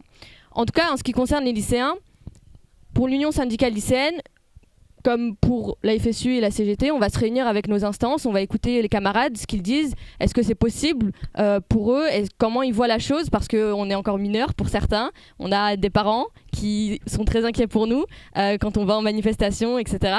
Donc on a beaucoup de facteurs qui font en sorte que forcément on est beaucoup plus restreint. En tout cas, ce qui est sûr, c'est qu'on a fait le constat de quelque chose, c'est que en période du nouveau Front populaire, il y a eu un sursaut. Il y a eu un sursaut de la jeunesse parce qu'elle était en première ligne. En première ligne face à l'extrême droite, en première ligne face à la Macronie. Et quand il y a un sursaut de populaire, quand il y a un sursaut de la jeunesse, il y a victoire. Il y a victoire parce que le nouveau Front populaire que l'Union syndicale lycéenne a rejoint a gagné. A gagné, pourtant, Macron a décidé de faire, comme tout bon dictateur, un coup de force, finalement. Un coup de force, il n'a pas voulu se soumettre aux résultats des urnes. Eh bien, pour certains, ça a été une grosse défaite. Pour certains, ça a été un coup de massue, et à juste titre, de se dire, mais pendant tout ce temps, on s'est mobilisé. Pendant tout ce temps, on a fait campagne pour l'unité de la gauche, pour dégager ce qui restait de la Macronie et pour faire front contre l'extrême droite. Et pourtant, encore une fois, on revient à la case départ. Mais ce que je veux vous dire, c'est qu'ils attendent que ça. Ils attendent qu'on s'essouffle. Ils attendent que nous nous résignions à leur politique. Et ils se disent, et ils espèrent qu'avec le temps, en continuant leur politique austère et à nous ignorer et à faire semblant que la grande majorité de la population est d'accord avec ce qu'ils disent, ils espèrent que, in fine, on cessera. In fine, on se résignera à ce qu'ils font. Mais je veux leur dire ici, même s'ils ne m'écoutent certainement pas, mais c'est pas grave. Mais je veux vous dire ici, et je veux leur dire ici, qu'aujourd'hui, les jeunesses ne sont vraiment pas prêtes à se résigner. Elles sont prêtes à aller dans les rues, elles sont prêtes à faire émergence, à faire convergence avec toutes les luttes, que ce soit la Palestine, que ce soit la précarité étudiante, que ce soit le budget, parce qu'aujourd'hui, c'est ça qui nous unit. C'est toutes ces luttes-là. Il ne faut pas l'oublier, les camarades. Il ne faut vraiment pas l'oublier. En tout cas, pour ce qui concerne les lycéens, eh bien, c'est la rentrée. Voilà, c'est pas une surprise. C'est la rentrée pour beaucoup d'entre nous. C'est un temps assez compliqué parce que forcément, c'est le début, donc on s'y met à fond. Certains passent le bac, certains ont le bac de français et le bac de maths qui nous ont rajouté, voilà, comme ça, les épreuves anticipées. Mais en tout cas, ce qui est sûr, c'est qu'on ne pourra pas y arriver si on est tout seul. Le nouveau Front populaire s'est fait parce qu'il y a eu une unité. Il s'est fait parce qu'on a une convergence de tous les Français, les Françaises, des anciens comme des jeunes, de tout le monde. Alors, s'il y a un point à retenir, c'est l'union. Et dans notre nom, Union syndicale lycéenne, l'union s'était faite aussi autour des lycéens, parce que, pour l'anecdote, on s'est créé autour de plusieurs organisations. Et on le sait, et on l'a toujours vu, sans union, on ne gagnera pas. Alors rester unis, il faut vraiment rester unis contre l'extrême droite, il faut rester unis contre les politiques budgétaires, contre la précarité étudiante, qui en parlera très bien après, je pense, contre Parcoursup, parce que ce sont des choses qui sont propres à la Macronie. Ce sont des choses qui sont propres aussi à l'extrême droite quand on a des lois racistes. Mais en tout cas, ce qui va arriver les prochaines semaines ne doit pas se limiter au 10 septembre, doit aller bien au-delà. Et je pense que les jeunesses ont pleinement conscience de ce qui est en train de se passer et qu'il faut faire prendre conscience encore plus en plus jusqu'au 10 septembre et bien après du danger qu'on a face à nous, qui est vraiment imminent pour le coup. In fine jusqu'à 2027, mais on a encore un peu de temps, je pense. Mais en tout cas, ce qui est sûr, c'est qu'il va falloir être prêt, il va falloir être prête pour ce qui arrive. Il va falloir que toute l'intersyndicale qu'on a l'habitude de côtoyer ou non, qu'on a l'habitude d'aimer, qu'on peut ne pas s'entendre parfois sur certains points, et c'est normal, sinon on n'aurait pas été des organisations différentes par ailleurs. Hein. Mais il faut que dans les temps durs comme ça, il faut, oui je l'ai entendu, il ne faut pas de leçon de morale, c'est très, très juste, mais il faut surtout garder un cap clair. Voilà. Non, il faut garder un cap clair sur une chose, combattre la Macronie, l'extrême droite et les faire tomber pour qu'enfin, on puisse espérer une république, une démocratie sociale, une démocratie où les citoyens et les citoyennes, où la jeunesse prennent pleinement part dans les mobilisations, prennent pleinement part dans les décisions qui les affecteront directement. Voilà, merci beaucoup.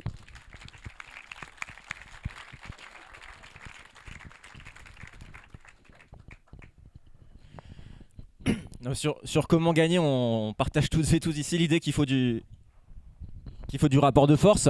Nous, on l'a dit, dans l'heure qui a suivi la présentation du projet de budget, il faut stopper ce budget. Pour ça, il faudra du rapport de force. Il y a des personnes qui s'organisent pour mettre en place un rapport de force.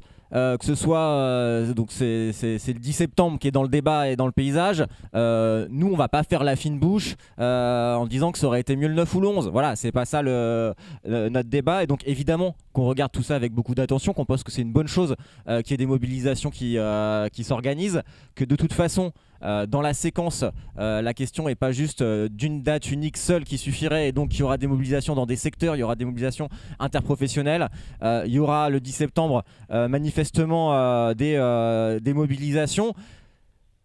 Des organisations de l'Union syndicale solidaire appellent d'ores et déjà à la grève le 10 septembre. C'est le cas de Sudrail, ça a été dit, mais c'est aussi le cas de Sud Industrie, c'est le cas de Sud Santé à la PHP, c'est le cas de Sud PTT, notamment sur la branche des prestataires de services où il y a un appel unitaire avec FO et la CGT, si je ne dis pas de bêtises.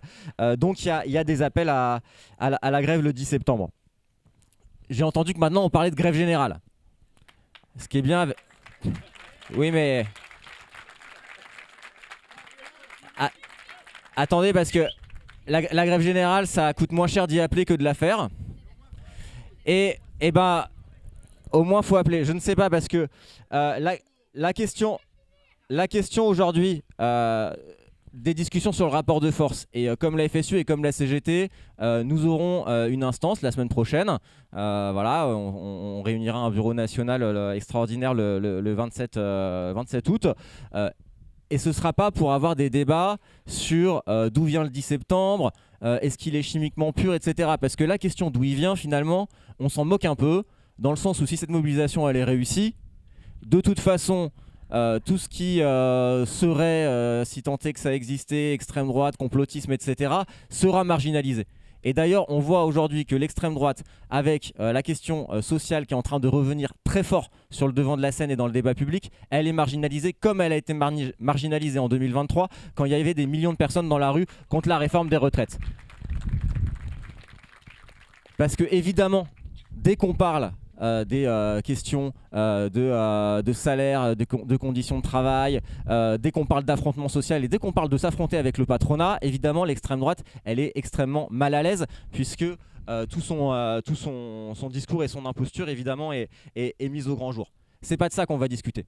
Ce dont on va discuter, c'est quelle est la capacité réelle de nos organisations et des salariés, des collègues, etc., des adhérents de nos organisations syndicales, parce que on peut dire on va appeler à la grève, oui d'accord, mais ça va être quoi la conséquence de ça? On pourrait appeler à la grève tous les jours de l'année, parce que les raisons de se mobiliser, ce ne sont pas ça qui manque. Et donc, favoriser le 10 septembre, tout faire pour que le 10 septembre réussisse, mettre en place les outils pour que le 10 septembre, y compris, il puisse y avoir une grève générale en posant des préavis de grève dans la fonction publique. Ça c'est fait, en ayant des appels, en faisant de la communication sur comment est-ce qu'on peut se mettre en grève, sur c'est quoi le droit de grève dans le secteur privé, etc., etc.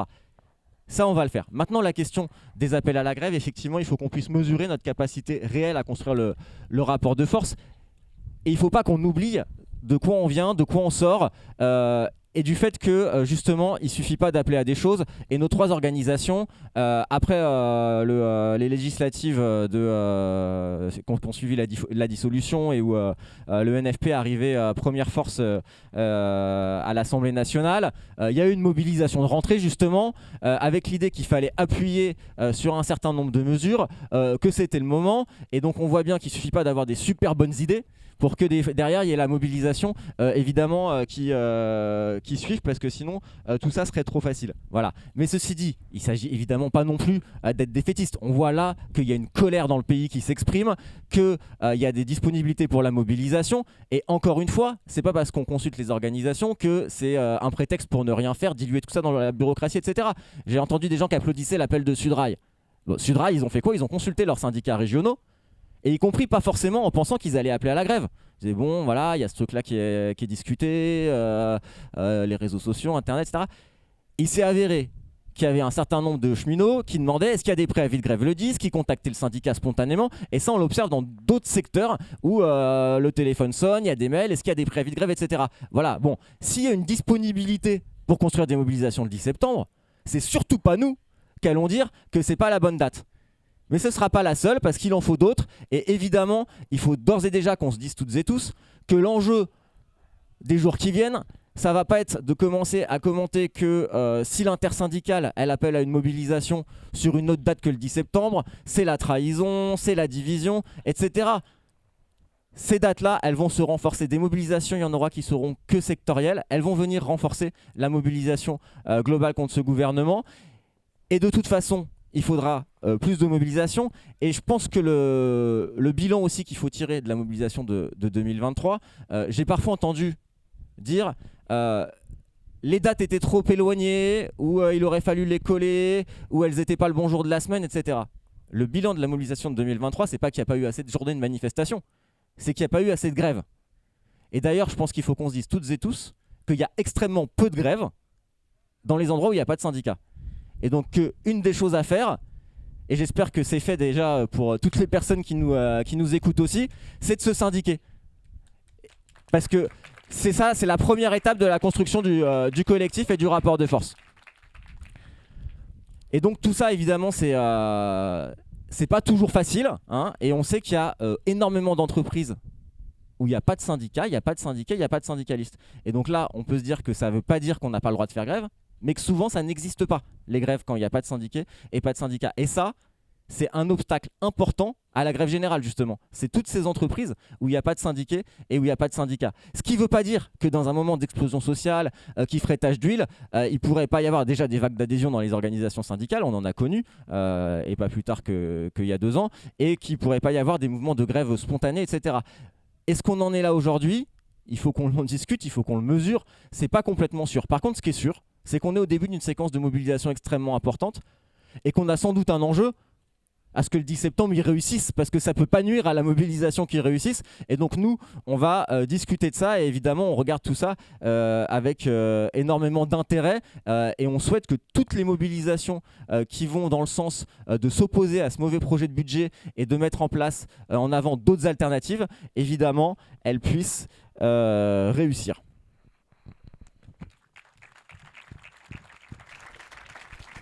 Merci. Et je terminerai juste en un mot, en disant que évidemment que toutes les modalités d'action aussi, on va dire nouvelles, alternatives, etc., qui circulent, nous on les regarde aussi avec intérêt. On pense pas détenir la vérité, et on pense que tout ce qui fait mouvement social, nous on a à faire avec tout ce qui fait mouvement social, évidemment.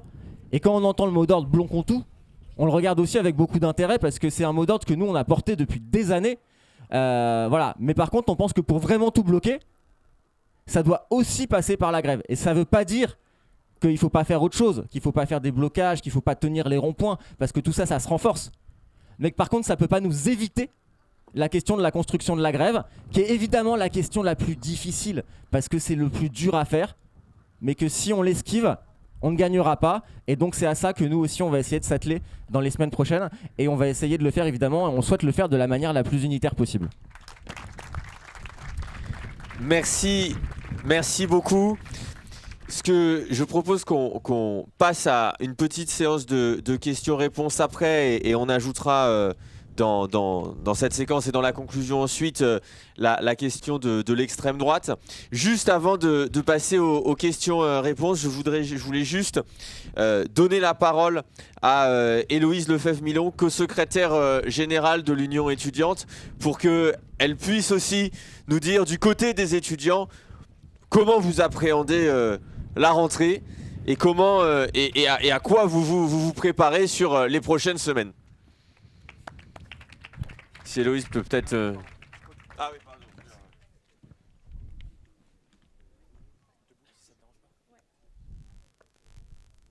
Du coup, merci de donner la parole aux étudiants et aux étudiantes. Du coup, moi, c'est Héloïse, je suis co-secrétaire générale de l'Union étudiante. Du coup, je vais dire quelques mots sur la situation dans les universités.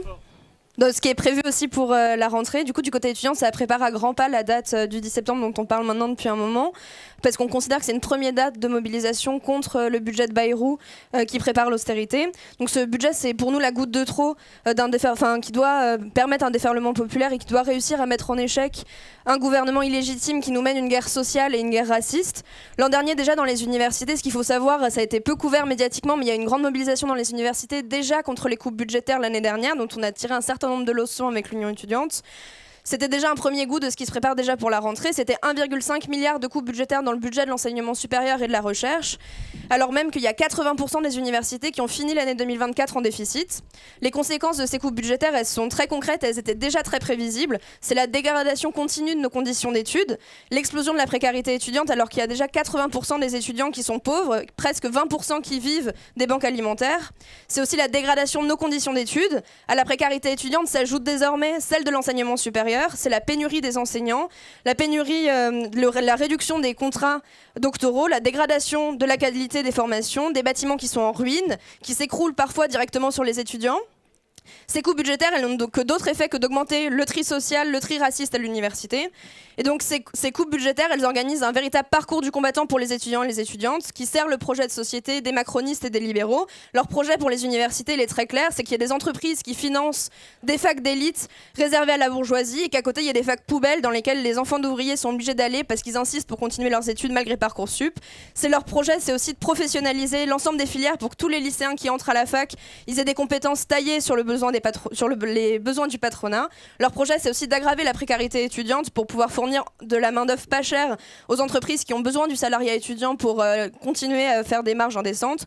Leur projet, c'est aussi de vider les caisses des universités qui vont refuser de se soumettre à leur modèle d'université pour qu'elles n'aient plus d'excuses pour augmenter les frais d'inscription. Leur projet, c'est aussi de faire une course à l'armement face à une guerre qui est présentée comme inévitable pour nous faire avaler le budget austéritaire qui est prévu pour 2026. Du coup, face à cette situation, nous, à l'Union étudiante, on pense qu'on n'a pas d'autre choix que de se battre pour la réquisition des logements vides pour les étudiants qui n'ont pas de logement, pour la rénovation des logements Crous, pour le droit au logement pour toutes et tous, pour un plan massif aussi de financement pour l'enseignement supérieur et la recherche publique, pour l'abrogation de Parcoursup, pour l'abrogation de ma master et tous les types de sélections qui s'organisent à l'université, pour l'abrogation aussi du plan Bienvenue en France qui depuis 2018 augmente 16 fois plus les frais d'inscription pour les étudiants étrangers sous prétexte de leur nationalité. C'est organiser la préférence nationale au sein de l'université, il faut l'abroger. C'est aussi la gratuité de l'enseignement supérieur et de la recherche pour toutes et tous, et surtout un revenu d'autonomie à la hauteur du seuil de pauvreté qui est financé par les grandes fortunes pour qu'aucun étudiant n'ait à vivre sous le seuil de pauvreté. C'est pour ça qu'on sera de la mobilisation du 10 septembre et que dès à présent on appelle à la construire. On n'appelle pas au 10 septembre en pensant que ce sera d'office une réussite. Par contre, on appelle à ce que ce soit construit dans les universités parce que c'est important de comprendre qu'il y a des milliers d'étudiants qui l'an dernier déjà se sont rassemblés en assemblée générale. On appelait dès décembre avec les présidences d'université et puis ensuite après eux à construire tout au long du deuxième semestre des mobilisations. On a été des milliers en assemblée générale. On est sortis de nos facs après pour aller dans la rue aux côtés des enseignants-chercheurs, du personnel aussi de nos universités. Et donc on a tiré un certain nombre de leçons pour construire une mobilisation qui doit être durable dans le temps et qui devra cette fois-ci être victorieuse, parce qu'on s'est entraîné l'année dernière avec l'échec qui a été la mobilisation, mais il y a des milliers d'étudiants qui sont ressortis convaincus du fait qu'il fallait absolument continuer et que ce budget 2026 il ne pourra pas passer. Et donc quand on appelle à participer au 10 septembre, ce qu'on va faire, c'est que dès la rentrée, nous le 10 septembre, les cours ont à peine commencé dans les facs. Par contre, on sera pour accueillir les L1, pour accueillir toutes les premières années. Et on va leur parler de nos grilles d'analyse, on va leur parler du fait de ce qui s'est passé déjà l'année dernière, des 1,5 milliard de coupes budgétaires et que cette année ça va être pire, que les bourses étudiantes elles n'augmentent pas et que face à ce parcours du combattant, on ne peut pas se taire et que donc il faut continuer d'appeler à une mobilisation. Donc la première date ce sera le 10 et qu'ensuite il faudra construire les autres. On attend aussi de la part du reste des secteurs en lutte de pouvoir converger projet avec eux, parce que l'année dernière, on s'est retrouvés seuls dans les universités. Quand il fallait sortir, finalement, ailleurs, dans les autres secteurs, c'était pas construit. Donc, avec qui on converge quand il n'y a pas de date de grève à côté, quand on n'arrive pas à sortir des universités pour rejoindre des travailleurs et des travailleuses en lutte. Donc de notre côté, le mot d'ordre il est clair. Contre la guerre sociale et raciste que nous mènent Macron, Bayrou et l'extrême droite, nous ferons tout, on sera tous les combats, de toute la construction, de toutes les dates, aux côtés des travailleurs et des travailleuses, pour que l'année blanche qui a été annoncée par Bayrou soit une année rouge. Merci.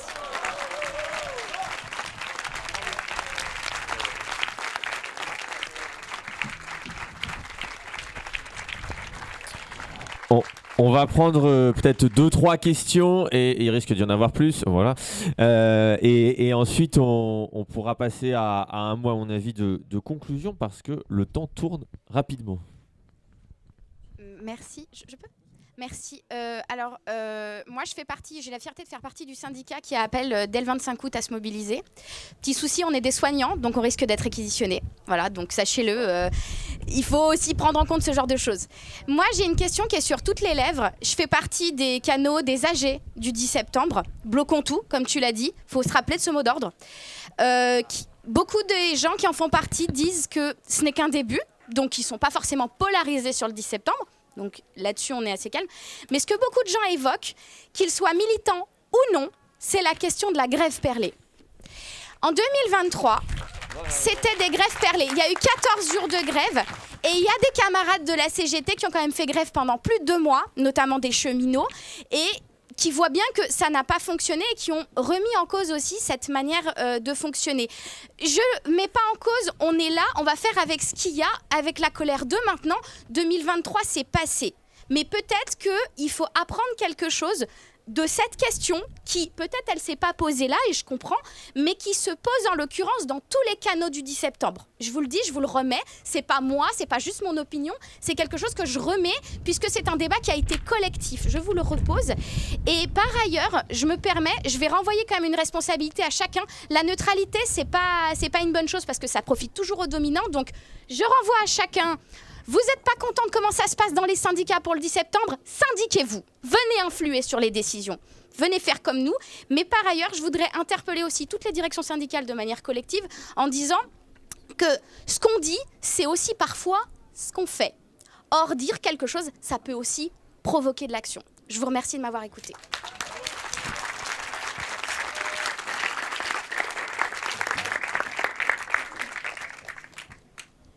Oui. Merci. Donc moi aussi, je suis syndicaliste dans l'enseignement. Je posais 2 questions à mes camarades. Moi, je suis assez d'accord avec l'intervention précédente. Quand moi, j'entends salve de mobilisation, j'ai tendance à entendre journée d'action saute-mouton.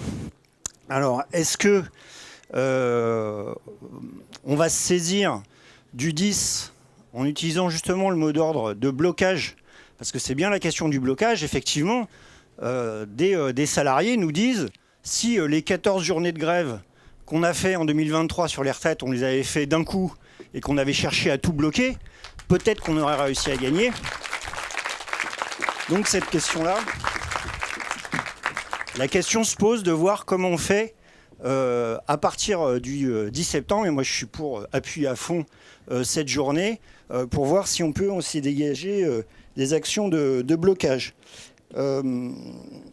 Ensuite, moi je vais juste rappeler et remettre dans le contexte que ce 10 septembre, ça a été dit hier par Jean-Luc Mélenchon, il y a la question de la censure.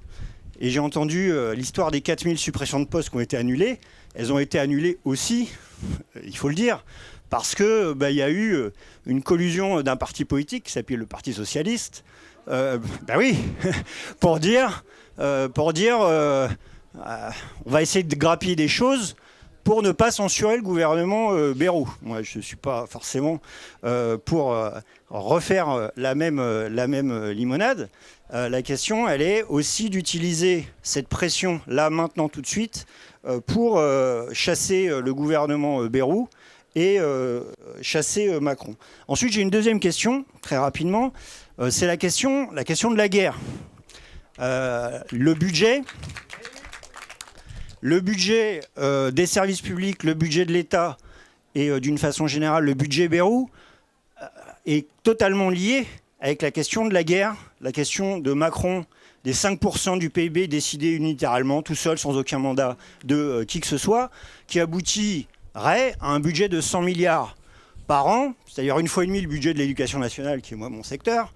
Et forcément, ça va avoir des conséquences en termes de destruction des services publics, ça va avoir des conséquences en termes de destruction des acquis sociaux pour l'ensemble des travailleurs. Donc comment le mouvement ouvrier peut s'insérer dans cette bagarre? Moi, j'estime que c'est sa responsabilité de refuser cette marche à la guerre. J'estime que c'est de sa responsabilité de se battre contre l'envoi des armes, évidemment, en Palestine, et d'une façon générale, combattre le bruit des bottes que met en place Macron pour quasiment nous dire demain, vous irez faire la guerre et nous allons développer une économie de guerre. Donc nous, on n'accepte pas. Vous l'avez peut-être vu, il y a une initiative d'ailleurs qui est prise. Oui, je termine, qui est un meeting international contre la guerre. J'ai évidemment mon t-shirt. Donc voilà, j'invite toutes les personnes présentes dans cette salle, les syndicalistes aussi, parce que j'estime que c'est de la responsabilité du mouvement syndical d'être partie prenante de ce mouvement contre la guerre, à venir s'inscrire au stand. Voilà. Peut-être ici d'avoir une dernière question, mais relativement courte.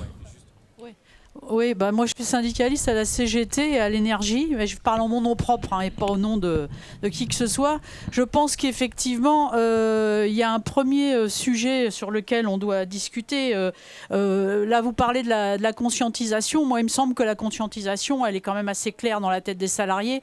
Le sondage qui a été évoqué hier, où 70% veulent que Bayrou dégage, c'est quand même quelque chose d'important. Donc je crois qu'il n'y a pas forcément beaucoup de travail à faire là-dessus.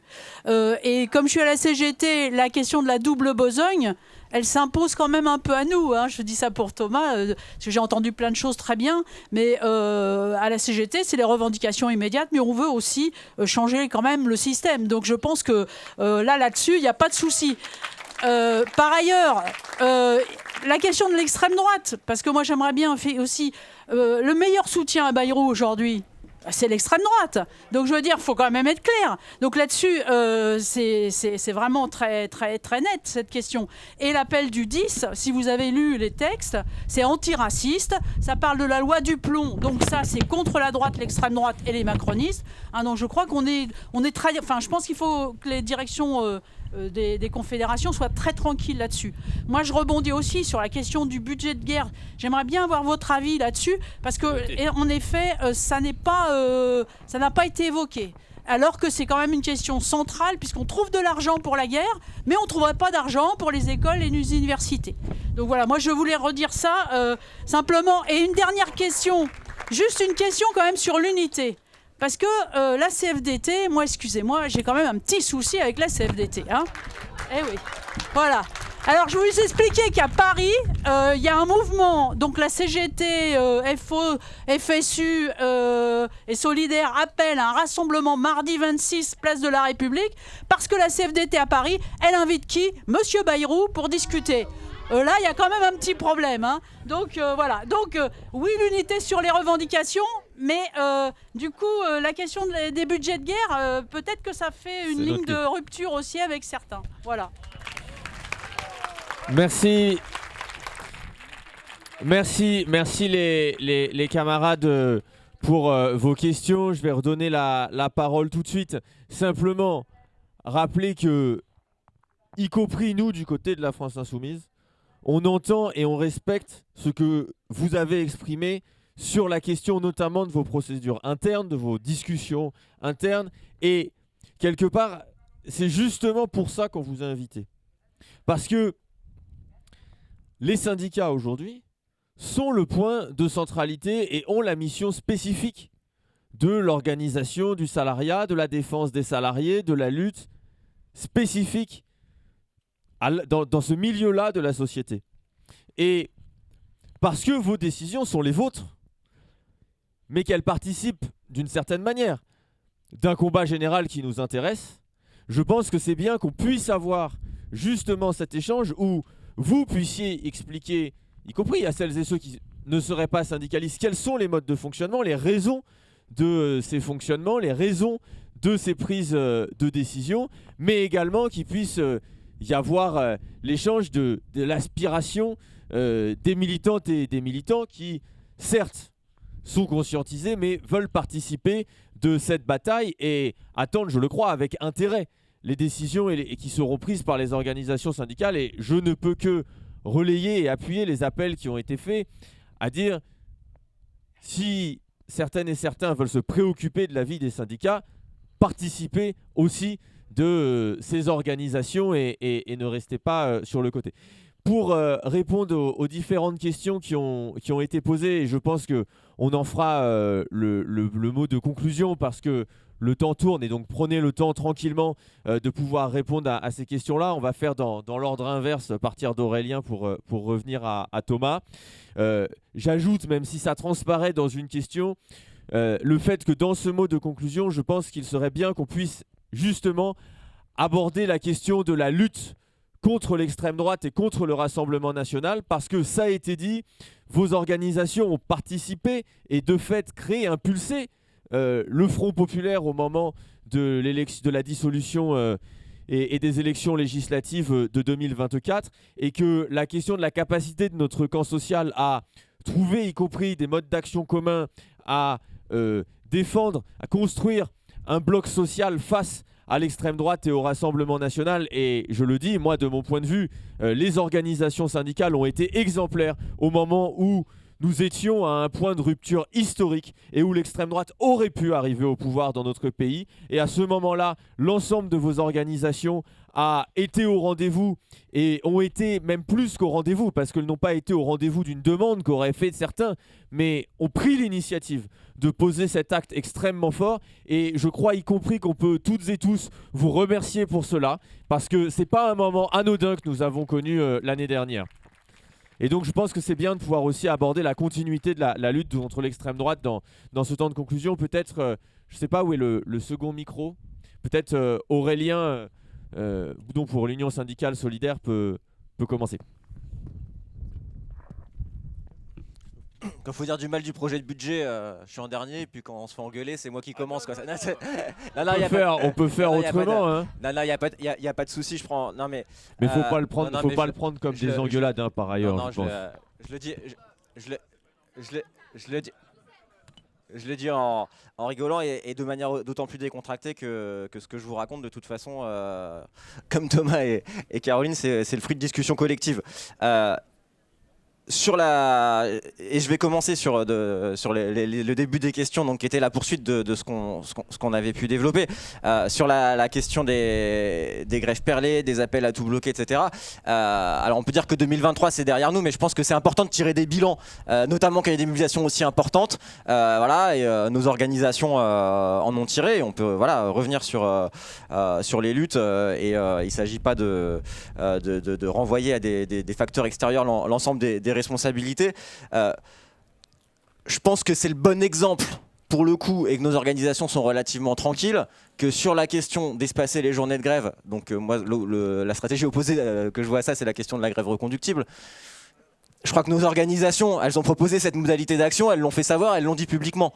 Et qu'il y a des salariés qui s'en sont saisis. Voilà. Et je pense que c'est à ça que tu penses quand tu parles de syndiqués de la CGT qui ont fait grève pendant 2 mois. Je crois qu'à la SNCF, il y a eu des grèves qui ont été reconduites par Assemblée Générale pendant une assez longue période. Je crois que dans le secteur de l'énergie, ça a été le cas aussi. Et dans un nombre de secteurs par ailleurs extrêmement variés, y compris des fois dont on n'avait pas toujours les remontées, ou dont on avait les remontées parfois longtemps après. Il y a eu le cas dans des associations. Il y a eu le cas dans des petites entreprises, même parfois dans des boîtes de conseil, etc. Il y a eu des mouvements reconductibles, il n'y en a pas eu assez. Voilà, c'est ça le bilan. Et donc là, encore une fois, la question n'était pas celle de la question de l'appel, y compris on peut dire peut-être que 3 organisations syndicales qui tenaient ce discours, c'était insuffisant. Mais sur la question de tout bloquer, Thomas, il a rappelé la question du 7 mars dans son propos tout à l'heure. Il y a l'ensemble des organisations syndicales de ce pays qu'on dit le 7 mars, on arrête tout. Il n'y avait pas écrit grève générale, mais je crois que le message était clair. Et il y avait une journée de grève qui était appelée, en plus, qui faisait effectivement le 8 mars, qui permettait d'enchaîner. Bon, voilà, le 7 mars, c'est une journée historique, c'est une journée extrêmement réussie. C'est pas une journée où tout a été arrêté. C'est pas une journée de grève générale au sens où on pourrait l'espérer. Et donc ça montre que la question de la responsabilité des appels des organisations, évidemment, parfois elle existe. Et il y a des moments où, sans doute, que ça manque, que de ne pas avoir le bon appel, etc., c'est un frein aux dynamiques de mobilisation, etc. Il y a aussi plein d'autres moments où on constate que les organisations, je ne sais pas s'il faut parler de direction, moi je me considère personnellement pas comme une direction puisque je ne fais qu'obéir aux ordres qu'on me donne finalement et qu'on appelle des mandats, mais elles sont souvent beaucoup plus, à tous les niveaux, beaucoup plus volontaristes et beaucoup plus radicales, si l'on peut dire. Et c'est par ailleurs un biais qu'on a et qu'on voit que, et nous par exemple, l'Union syndicale solidaire, où on est un syndicat qui est minoritaire, on organise des franges du salariat qui sont peut-être, pour partie en tout cas, parce qu'y compris les raisons pour lesquelles on se syndique, elles sont diverses et variées, et la raison idéologique n'est pas forcément la première, mais qui vont être peut-être plus combatives que l'ensemble du salariat. Donc on peut évidemment avoir ce biais-là, et on constate quand même régulièrement qu'il ne suffit pas d'avoir les bonnes stratégies et les bons appels. Voilà. Ce qui ne veut pas dire, évidemment, et tu le rappelais tout à l'heure sur le côté dialectique avec l'exemple de la pré-rentrée, que si on arrive dans quelque chose où on attend tout des collègues, il va peut-être manquer l'impulsion, mais qu'en même temps proposer la feuille de route, même si elle est parfaite, ça marche pas toujours, surtout dans un pays où il y a à peu près 10% de taux de syndicalisation. Voilà. Et encore une fois, ça c'est un élément objectif matériel. Bon voilà, moi je suis matérialiste, donc je regarde aussi ces éléments-là, ce qui ne veut pas dire qu'il faut être pessimiste au-delà du nécessaire. Et d'ailleurs, si on était trop pessimiste, sans doute qu'on passerait pas autant de temps à s'engager, à construire des choses, à tenter d'engager des mobilisations, comme encore on va le faire à cette rentrée. Mais si on pense qu'on peut gagner, qu'on doit gagner et qu'on va gagner, il faut évidemment qu'on construise ces mobilisations-là en partant de ce que on estime être la situation. Et là encore, il peut évidemment arriver de se tromper. Sur la lutte contre l'extrême droite, évidemment, elle est dans l'ADN de nos organisations, mais pas que de nos organisations, puisqu'il faut rappeler qu'au moment de la dissolution, il y a un texte intersyndical qui a été signé par la CGT, la FSU, par Solidaire, qui a également été signé par la CFDT, qui a été évoqué tout à l'heure, par l'UNSA. Et ça, c'est effectivement extrêmement important qu'il y ait une large partie du mouvement syndical qui puisse s'exprimer de manière claire, comme il avait pu le faire, en rappelant que la préférence nationale n'est pas compatible avec le syndicalisme, et qu'il a encore l'a fait. Il a fait plus que s'exprimer, puisque nous avons mobilisé nos équipes militantes, notre réseau militant, qu'il y a eu un travail de diffusion, il y a eu un travail de conviction, il y a eu un travail de bouton de veste, il y a eu un travail d'heures d'information syndicale, il y a eu un travail sur les lieux de travail qui a pesé, qui a été précieux, et qui a été d'autant plus précieux que, encore une fois, la proximité de la représentante ou du représentant syndical dans l'entreprise, qui est aussi la personne à qui on va s'adresser pour parler de ses soucis personnels, pour une défense individuelle, pour un accompagnement, à qui on va être amené parfois à confier des choses, etc., pour être mieux défendu. C'est souvent une personne, là où il y en a, et encore une fois il y en a dans trop peu d'endroits, mais c'est une personne qui, encore aujourd'hui, est une personne dont la parole, par ce travail-là justement quotidien, a acquis quand même une forme de légitimité, et c'était extrêmement important que nos réseaux militants ils puissent être mobilisés évidemment pour faire perdre l'extrême droite et empêcher à tout prix qu'elle arrive au pouvoir. Et évidemment dans nos organisations, on a aussi un attachement très fort à éviter on va dire les infiltrations, les prises de mandat, etc. Ce qui n'est pas toujours simple, y compris pour des questions statutaires, ça paraît bête, mais par exemple la Solidaire, comme on s'est fondé sur l'idée qu'il fallait des organisations alternatives, démocratiques, etc., c'est très compliqué d'exclure quelqu'un. Et donc on était face à la difficulté que exclure quelqu'un, même qui serait candidat sur une liste Reconquête ou Rassemblement National, c'était pas évident. On pouvait être attaqué en justice, ça pouvait être fait annuler. Et donc ça nous oblige aussi, même si on va être d'accord sur l'idée politique, ça nous oblige aussi à se doter de protocoles et d'outils juridiques pour sécuriser aussi évidemment ces procédures-là. Mais là encore, je pense que le meilleur moyen qu'on a de faire reculer aujourd'hui l'extrême droite, c'est par l'action syndicale quotidienne qui, par sa mise en œuvre, par le fait que c'est l'organisation de la solidarité, entre toutes et tous les salariés, quelles que soient leurs origines, leur nationalité, leur religion, leurs orientations sexuelles.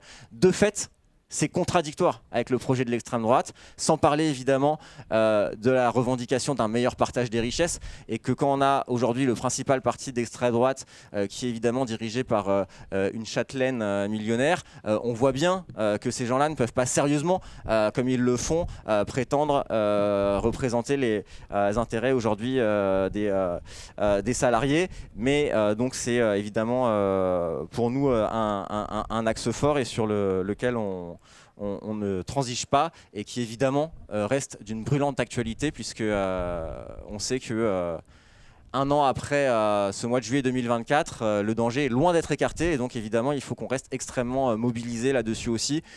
Mais on espère que d'importantes mobilisations en cette rentrée vont permettre aussi de contribuer à faire reculer ces idées nauséabondes.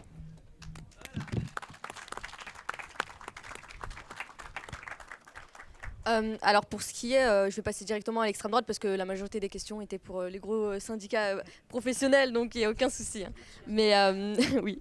Mais du coup, pour ce qui est de l'extrême droite dans les jeunesses, vous le savez peut-être ou non, mais il y a une organisation qui s'appelle l'UNI, qui est une organisation de jeunesse d'extrême droite et qui aujourd'hui, on le voit, il ne faut pas fermer les yeux là-dessus, c'est quand même important, il y a une jeunesse d'extrême droite, qu'on le veuille ou non, c'est comme ça.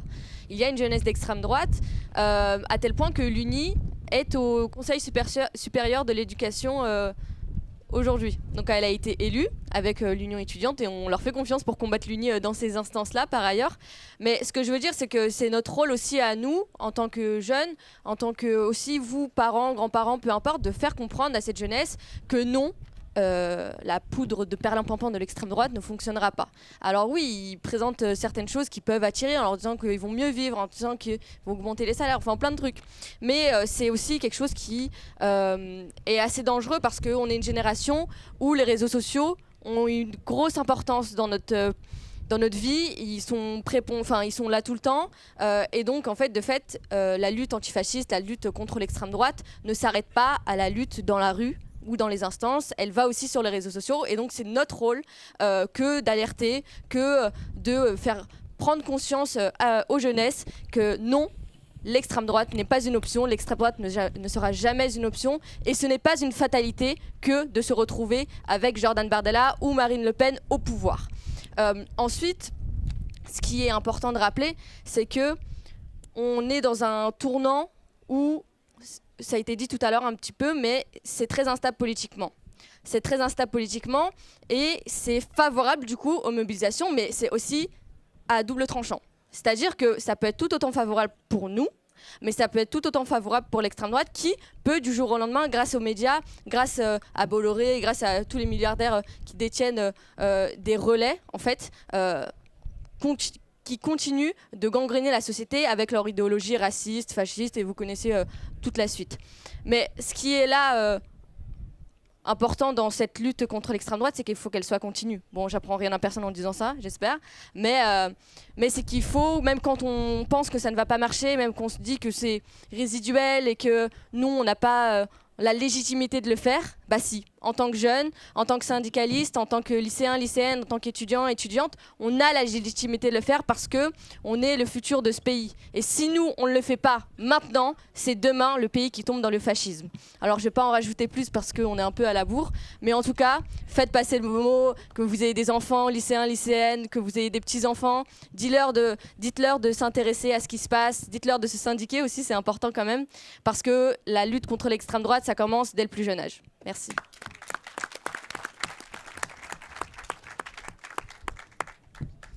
J'ai essayé aussi d'apporter un certain nombre de réponses sur la question de la guerre et je crois surtout de la manière dont la situation internationale a été honteusement instrumentalisée au début du printemps dernier politiquement. Bon, pour ce qui est de la FSU, je crois que ça fait partie des choses qui sont fondamentales chez nous, que la nécessité absolue de promouvoir la paix, de transmettre la culture de paix, le fait d'être une fédération qui est principalement implantée dans l'éducation et dans les métiers de l'éducation en lien avec la jeunesse, fait que ce sujet-là est pour nous un sujet qui a toujours été vivant et majeur, mais on sait aussi que la paix, c'est pas simplement quelque chose qui doit rester de l'ordre du slogan ou de l'image, et que la paix, c'est quelque chose qui se construit pour devenir, qui ne peut se maintenir que si elle est juste et que si elle est durable, et qu'elle n'est pas une paix aux conditions de l'agresseur.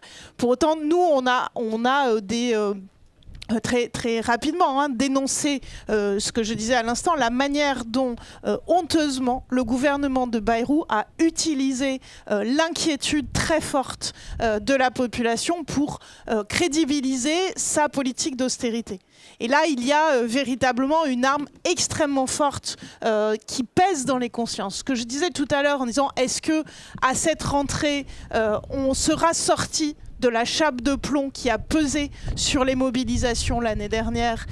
Il ne suffit pas de le souhaiter, on n'en sait rien, mais oui, il faut absolument travailler à lever cette chape de plomb et à expliquer qu'en des temps troubles, en des temps complexes du point de vue international, au contraire, nous avons besoin de services publics, de cohésion sociale, de progrès social, à l'opposé des politiques d'austérité qui sont menées et qui sont annoncées. Sur la question de la grève, alors la camarade évoquait la grève perlée, évidemment ça fait écho à des discussions qui sont des discussions classiques de toutes les AG, réunions syndicales, et déjà je pensais à formuler ça, et puis derrière le camarade a employé le terme de saute-mouton. Bon, je ne crois pas qu'il y ait des syndicalistes qui considèrent que le jour de grève est une fin en soi. Nous cherchons tous, à tous les niveaux, le plus sincèrement du monde, à construire des mobilisations qui vont bien au-delà d'une journée de grève. Il faut aussi se méfier un petit peu de formules. Je disais tout à l'heure, il faut nourrir nos batailles les plus générales des luttes sectorielles. Quand on fait la grève, ça veut dire quoi concrètement ? Ça veut dire, je ne vais pas aller prendre mes élèves, je ne vais pas aller soigner mes patients. Alors en fait, si, je vais les soigner parce que je suis réquisitionnée, mais voilà. Je ne vais pas accueillir mes élèves, mes jeunes, si je suis éduque, et puis je ne serai pas payée à la fin du mois. C'est ça, c'est concrètement le geste professionnel que je ne fais pas. Mais moi, je voudrais quand même dire attention aussi à un discours qui discrédite et affaiblit encore plus l'idée de la grève. Attention aux effets de ce discours-là sur des collègues, des personnels qu'on peut avoir ensemble dans une réunion, qui ne sont pas... des collègues qui sont prêts à faire déjà le jour de grève, mais sur ceux qui ne sont pas prêts à le faire encore et qu'il faut convaincre. Il n'est pas dit qu'on les convainque en leur disant qu'on va faire plus qu'un jour. Il faut déjà les convaincre de faire un jour. Attention, la grève est l'outil précieux et fragile des travailleurs. Attention à tout ce qui peut encore plus le fragiliser. Parce qu'on sait aussi à quel point... c'est coûteux pour ceux et celles qui travaillent. Donc je crois que bien sûr qu'on entend les critiques et les déceptions, et on a été les premiers déçus le 7 mars. Mais il faut qu'on ait tous en tête cette responsabilité. La grève, c'est quelque chose qu'il faut recrédibiliser. Je finirai sur l'extrême droite. Alors, la FSU a fait partie, comme la CGT, a pris ses responsabilités au moment du nouveau Front populaire et des élections législatives, et a appelé à voter pour les candidats qui portaient le programme du nouveau Front populaire. C'était inédit. C'est une responsabilité que nous avons prise en conscience après des débats menés très forts dans nos instances. C'était aussi une situation exceptionnelle. L'extrême droite était aux portes du pouvoir comme elle ne l'avait jamais été. ça ne nous a pas empêché de le faire de manière critique et depuis, nous n'avons cessé de dire que dans ce programme du Nouveau Front Populaire, il y avait un certain nombre de choses qui ne nous allaient pas et qu'on a un certain nombre de contentieux qui restent, notamment sur le statut de la fonction publique. Mais bien sûr que la lutte contre l'extrême droite, elle ne se fait pas simplement, elle ne passe pas par simplement des formules et des slogans, c'est un combat de chaque jour qu'il faut mener aussi avec la conscience du milieu où on le mène. Je crois qu'on n'a pas ces mêmes discussions dans une salle d'épreuve, dans une usine. Il faut être extrêmement attentif aux interlocuteurs qu'on peut avoir, mais avec la conscience que dans la jeunesse, dans la fonction publique, dans le milieu des cadres, chez les enseignants, la situation s'est normalisée d'une certaine manière, c'est-à-dire que le vote pour le Rassemblement national se rapproche de ce qu'il pouvait être dans d'autres catégories. Et donc avoir conscience aussi que notre discours offensif ne suffit pas et que le choix de l'extrême droite aujourd'hui, c'est davantage le symptôme qu'un choix moral, c'est le symptôme d'une société qui va mal et les réponses qu'on porte nous en termes de cohésion sociale, d'alternatives, de défense des services publics, de défense de ceux qui travaillent, c'est la bonne réponse et je crois qu'on n'en connaît pas d'autres aujourd'hui. Les bagarres qu'on mènera ce trimestre sont des bagarres qui permettront et qui doivent permettre de faire reculer l'extrême droite dans les consciences. Bon, moi, c'est pas une conclusion, mais c'est un prolongement du débat et des interrogations qu'il y a, évidemment. Plusieurs choses. Bon, la première, c'est que il y a une différence de nature entre une organisation syndicale et une organisation politique en France notamment, et puisque vous évoquiez, la camarade évoquait la charte d'Amiens, elle en fait partie. Il y a d'ailleurs des stratégies différenciées, hein. Le choix de la France Insoumise, c'est une révolution citoyenne par les urnes, puisque un parti, c'est un programme de prise de pouvoir, hein. Un syndicat, c'est différent, c'est un outil et d'ailleurs la spécificité française, c'est d'organiser les salariés sur leurs seuls intérêts. Donc il faut entendre ces éléments, et la vraie question qui nous est posée ici particulièrement, c'est quel type de complémentarité, de cohésion, de cohérence qui permettent de rassembler, de mobiliser bien plus largement chacun les uns les unes des autres. Parce qu'en fait aujourd'hui, la question qui nous est posée, c'est la question non pas de la radicalité, ou plus précisément, la radicalité, c'est la massification de la mobilisation. Et c'est ça que chacune d'entre nous, on doit interroger et savoir de quelles sont les modalités qui permettent d'entraîner justement le plus grand nombre pour les faire reculer. Puisque à plusieurs reprises la question de 2023 a été posée, oui, il faut tirer les bilans de 2023. Et les bilans de 2023 fait que, première chose, rien d'autre que les organisations syndicales sont en capacité d'entraîner des millions de personnes en grève et dans la rue. Deuxième élément, c'est que moi je faisais partie, j'étais mandaté pour la CGT dans l'intersyndicale confédérale. Et puisque la question du 7 mars est revenue, dans le communiqué qui appelait au 7 mars à, très exactement, la France à l'arrêt, un synonyme de bloquons tout, hein, où on met tout dans la bataille, où dans le même communiqué, on disait que le lendemain, il y avait le 8 mars, que le 9 mars, il y avait des mobilisations dans la jeunesse. Toutes les conditions des directions étaient réunies pour rassembler au même moment. Nos camarades cheminots, nos camarades énergéticiens étaient dans l'air conductible. Ben, quand on met toutes nos forces, on met que 3,5 millions de personnes en grève et dans la rue. Et la question, c'est pas que les uns ou les autres auraient freiné. La question, c'est pas qu'on était débordés par les masses qui n'attendaient que de nous déborder. La question, c'est qu'aujourd'hui, la fragilité de l'organisation de ce pays, qu'elle soit politique, qu'elle soit syndicale, qu'elle soit associative, est encore trop faible. Et qu'au moment où on se parle, je pense que toutes et toutes, on a une responsabilité particulière. On a une chance d'être là pour discuter. On a une chance d'être syndiqué. Si vous ne l'êtes pas, il n'y a que l'embarras du choix et il faut le faire pour s'organiser justement. Mais au-delà de ça, il y a la question du virtuel et du réel. Il y a la question des algorithmes qui truchent aussi l'information des uns et des autres que nous sommes. Qui fait que quand c'est des comptes d'extrême droite qui parlent du 10 septembre, ils sont plus poussés que quand c'est des comptes progressistes, etc. Et que ça, c'est au vu de cette complexité des choses, pas compliqué pour compliquer, mais de ces réalités qui font que comment on transforme le virtuel en réel, comment on s'adresse au-delà de celles et ceux qui sont convaincus, comment on donne du courage à ceux qui aujourd'hui ne peuvent en avoir pour rassembler, fédérer et accompagner. Parce que regardez la discussion qu'il y a. Nous, d'ores et déjà, les discussions dans les syndicats, ceux qui étaient le plus prêts à pousser nous disent aussi attention, il faut accompagner le 10 septembre. Et ça fait partie, c'est pas une date pour une date, ça fait partie d'une stratégie pour faire reculer le gouvernement au-delà du 10, parce que toutes et tous, ici particulièrement, on sait que ça ne suffira pas, mais accompagner sans récupérer. Parce que regardez ce que sont en train de faire les médias des milliardaires et tout un tas de comptes d'extrême droite justement en disant mais s'il y a les syndicats, j'y vais pas. Et cette petite musique-là, ou si elle est partie, notamment et les filles, j'y vais encore moins.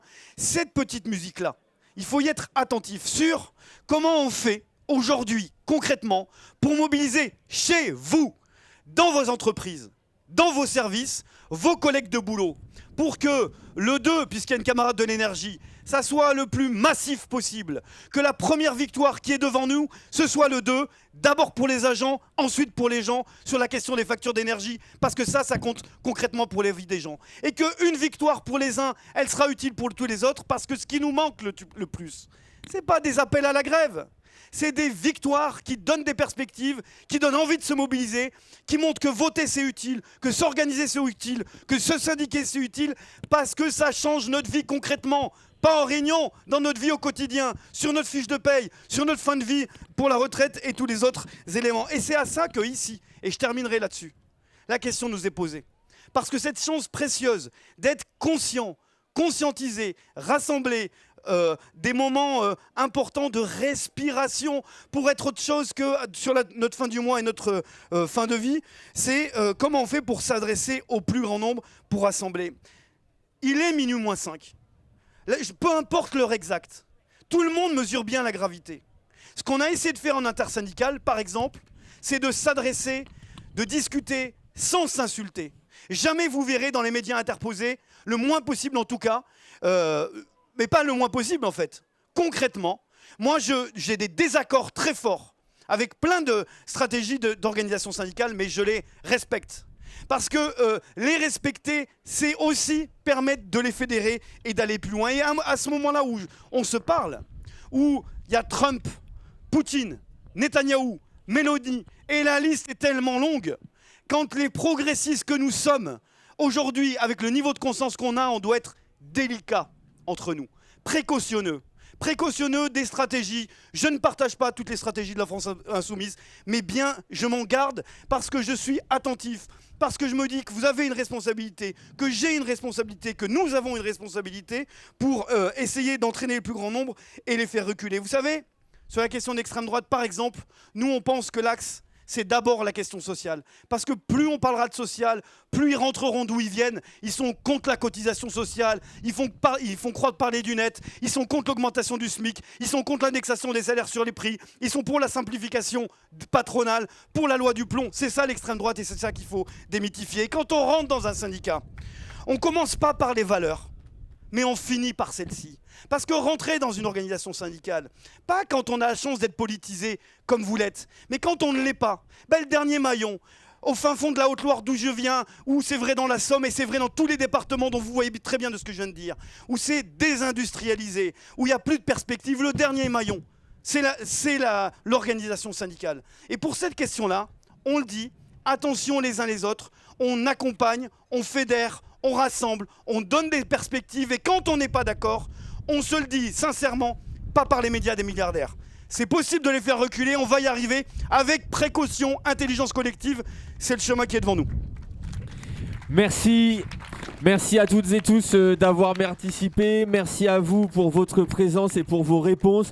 Et moi je vous remercie de nouveau d'avoir été là parce que je pense qu'il faut qu'on puisse avoir ces moments d'échange, y compris francs, direct, mais c'est aussi ça qui va nous permettre d'avancer et je suis convaincu que le 10 septembre et dans les prochaines semaines, on se retrouvera ensemble dans la rue, dans les luttes et on est à l'écoute de l'appel à venir des syndicats et on sera là présent en soutien. Merci encore.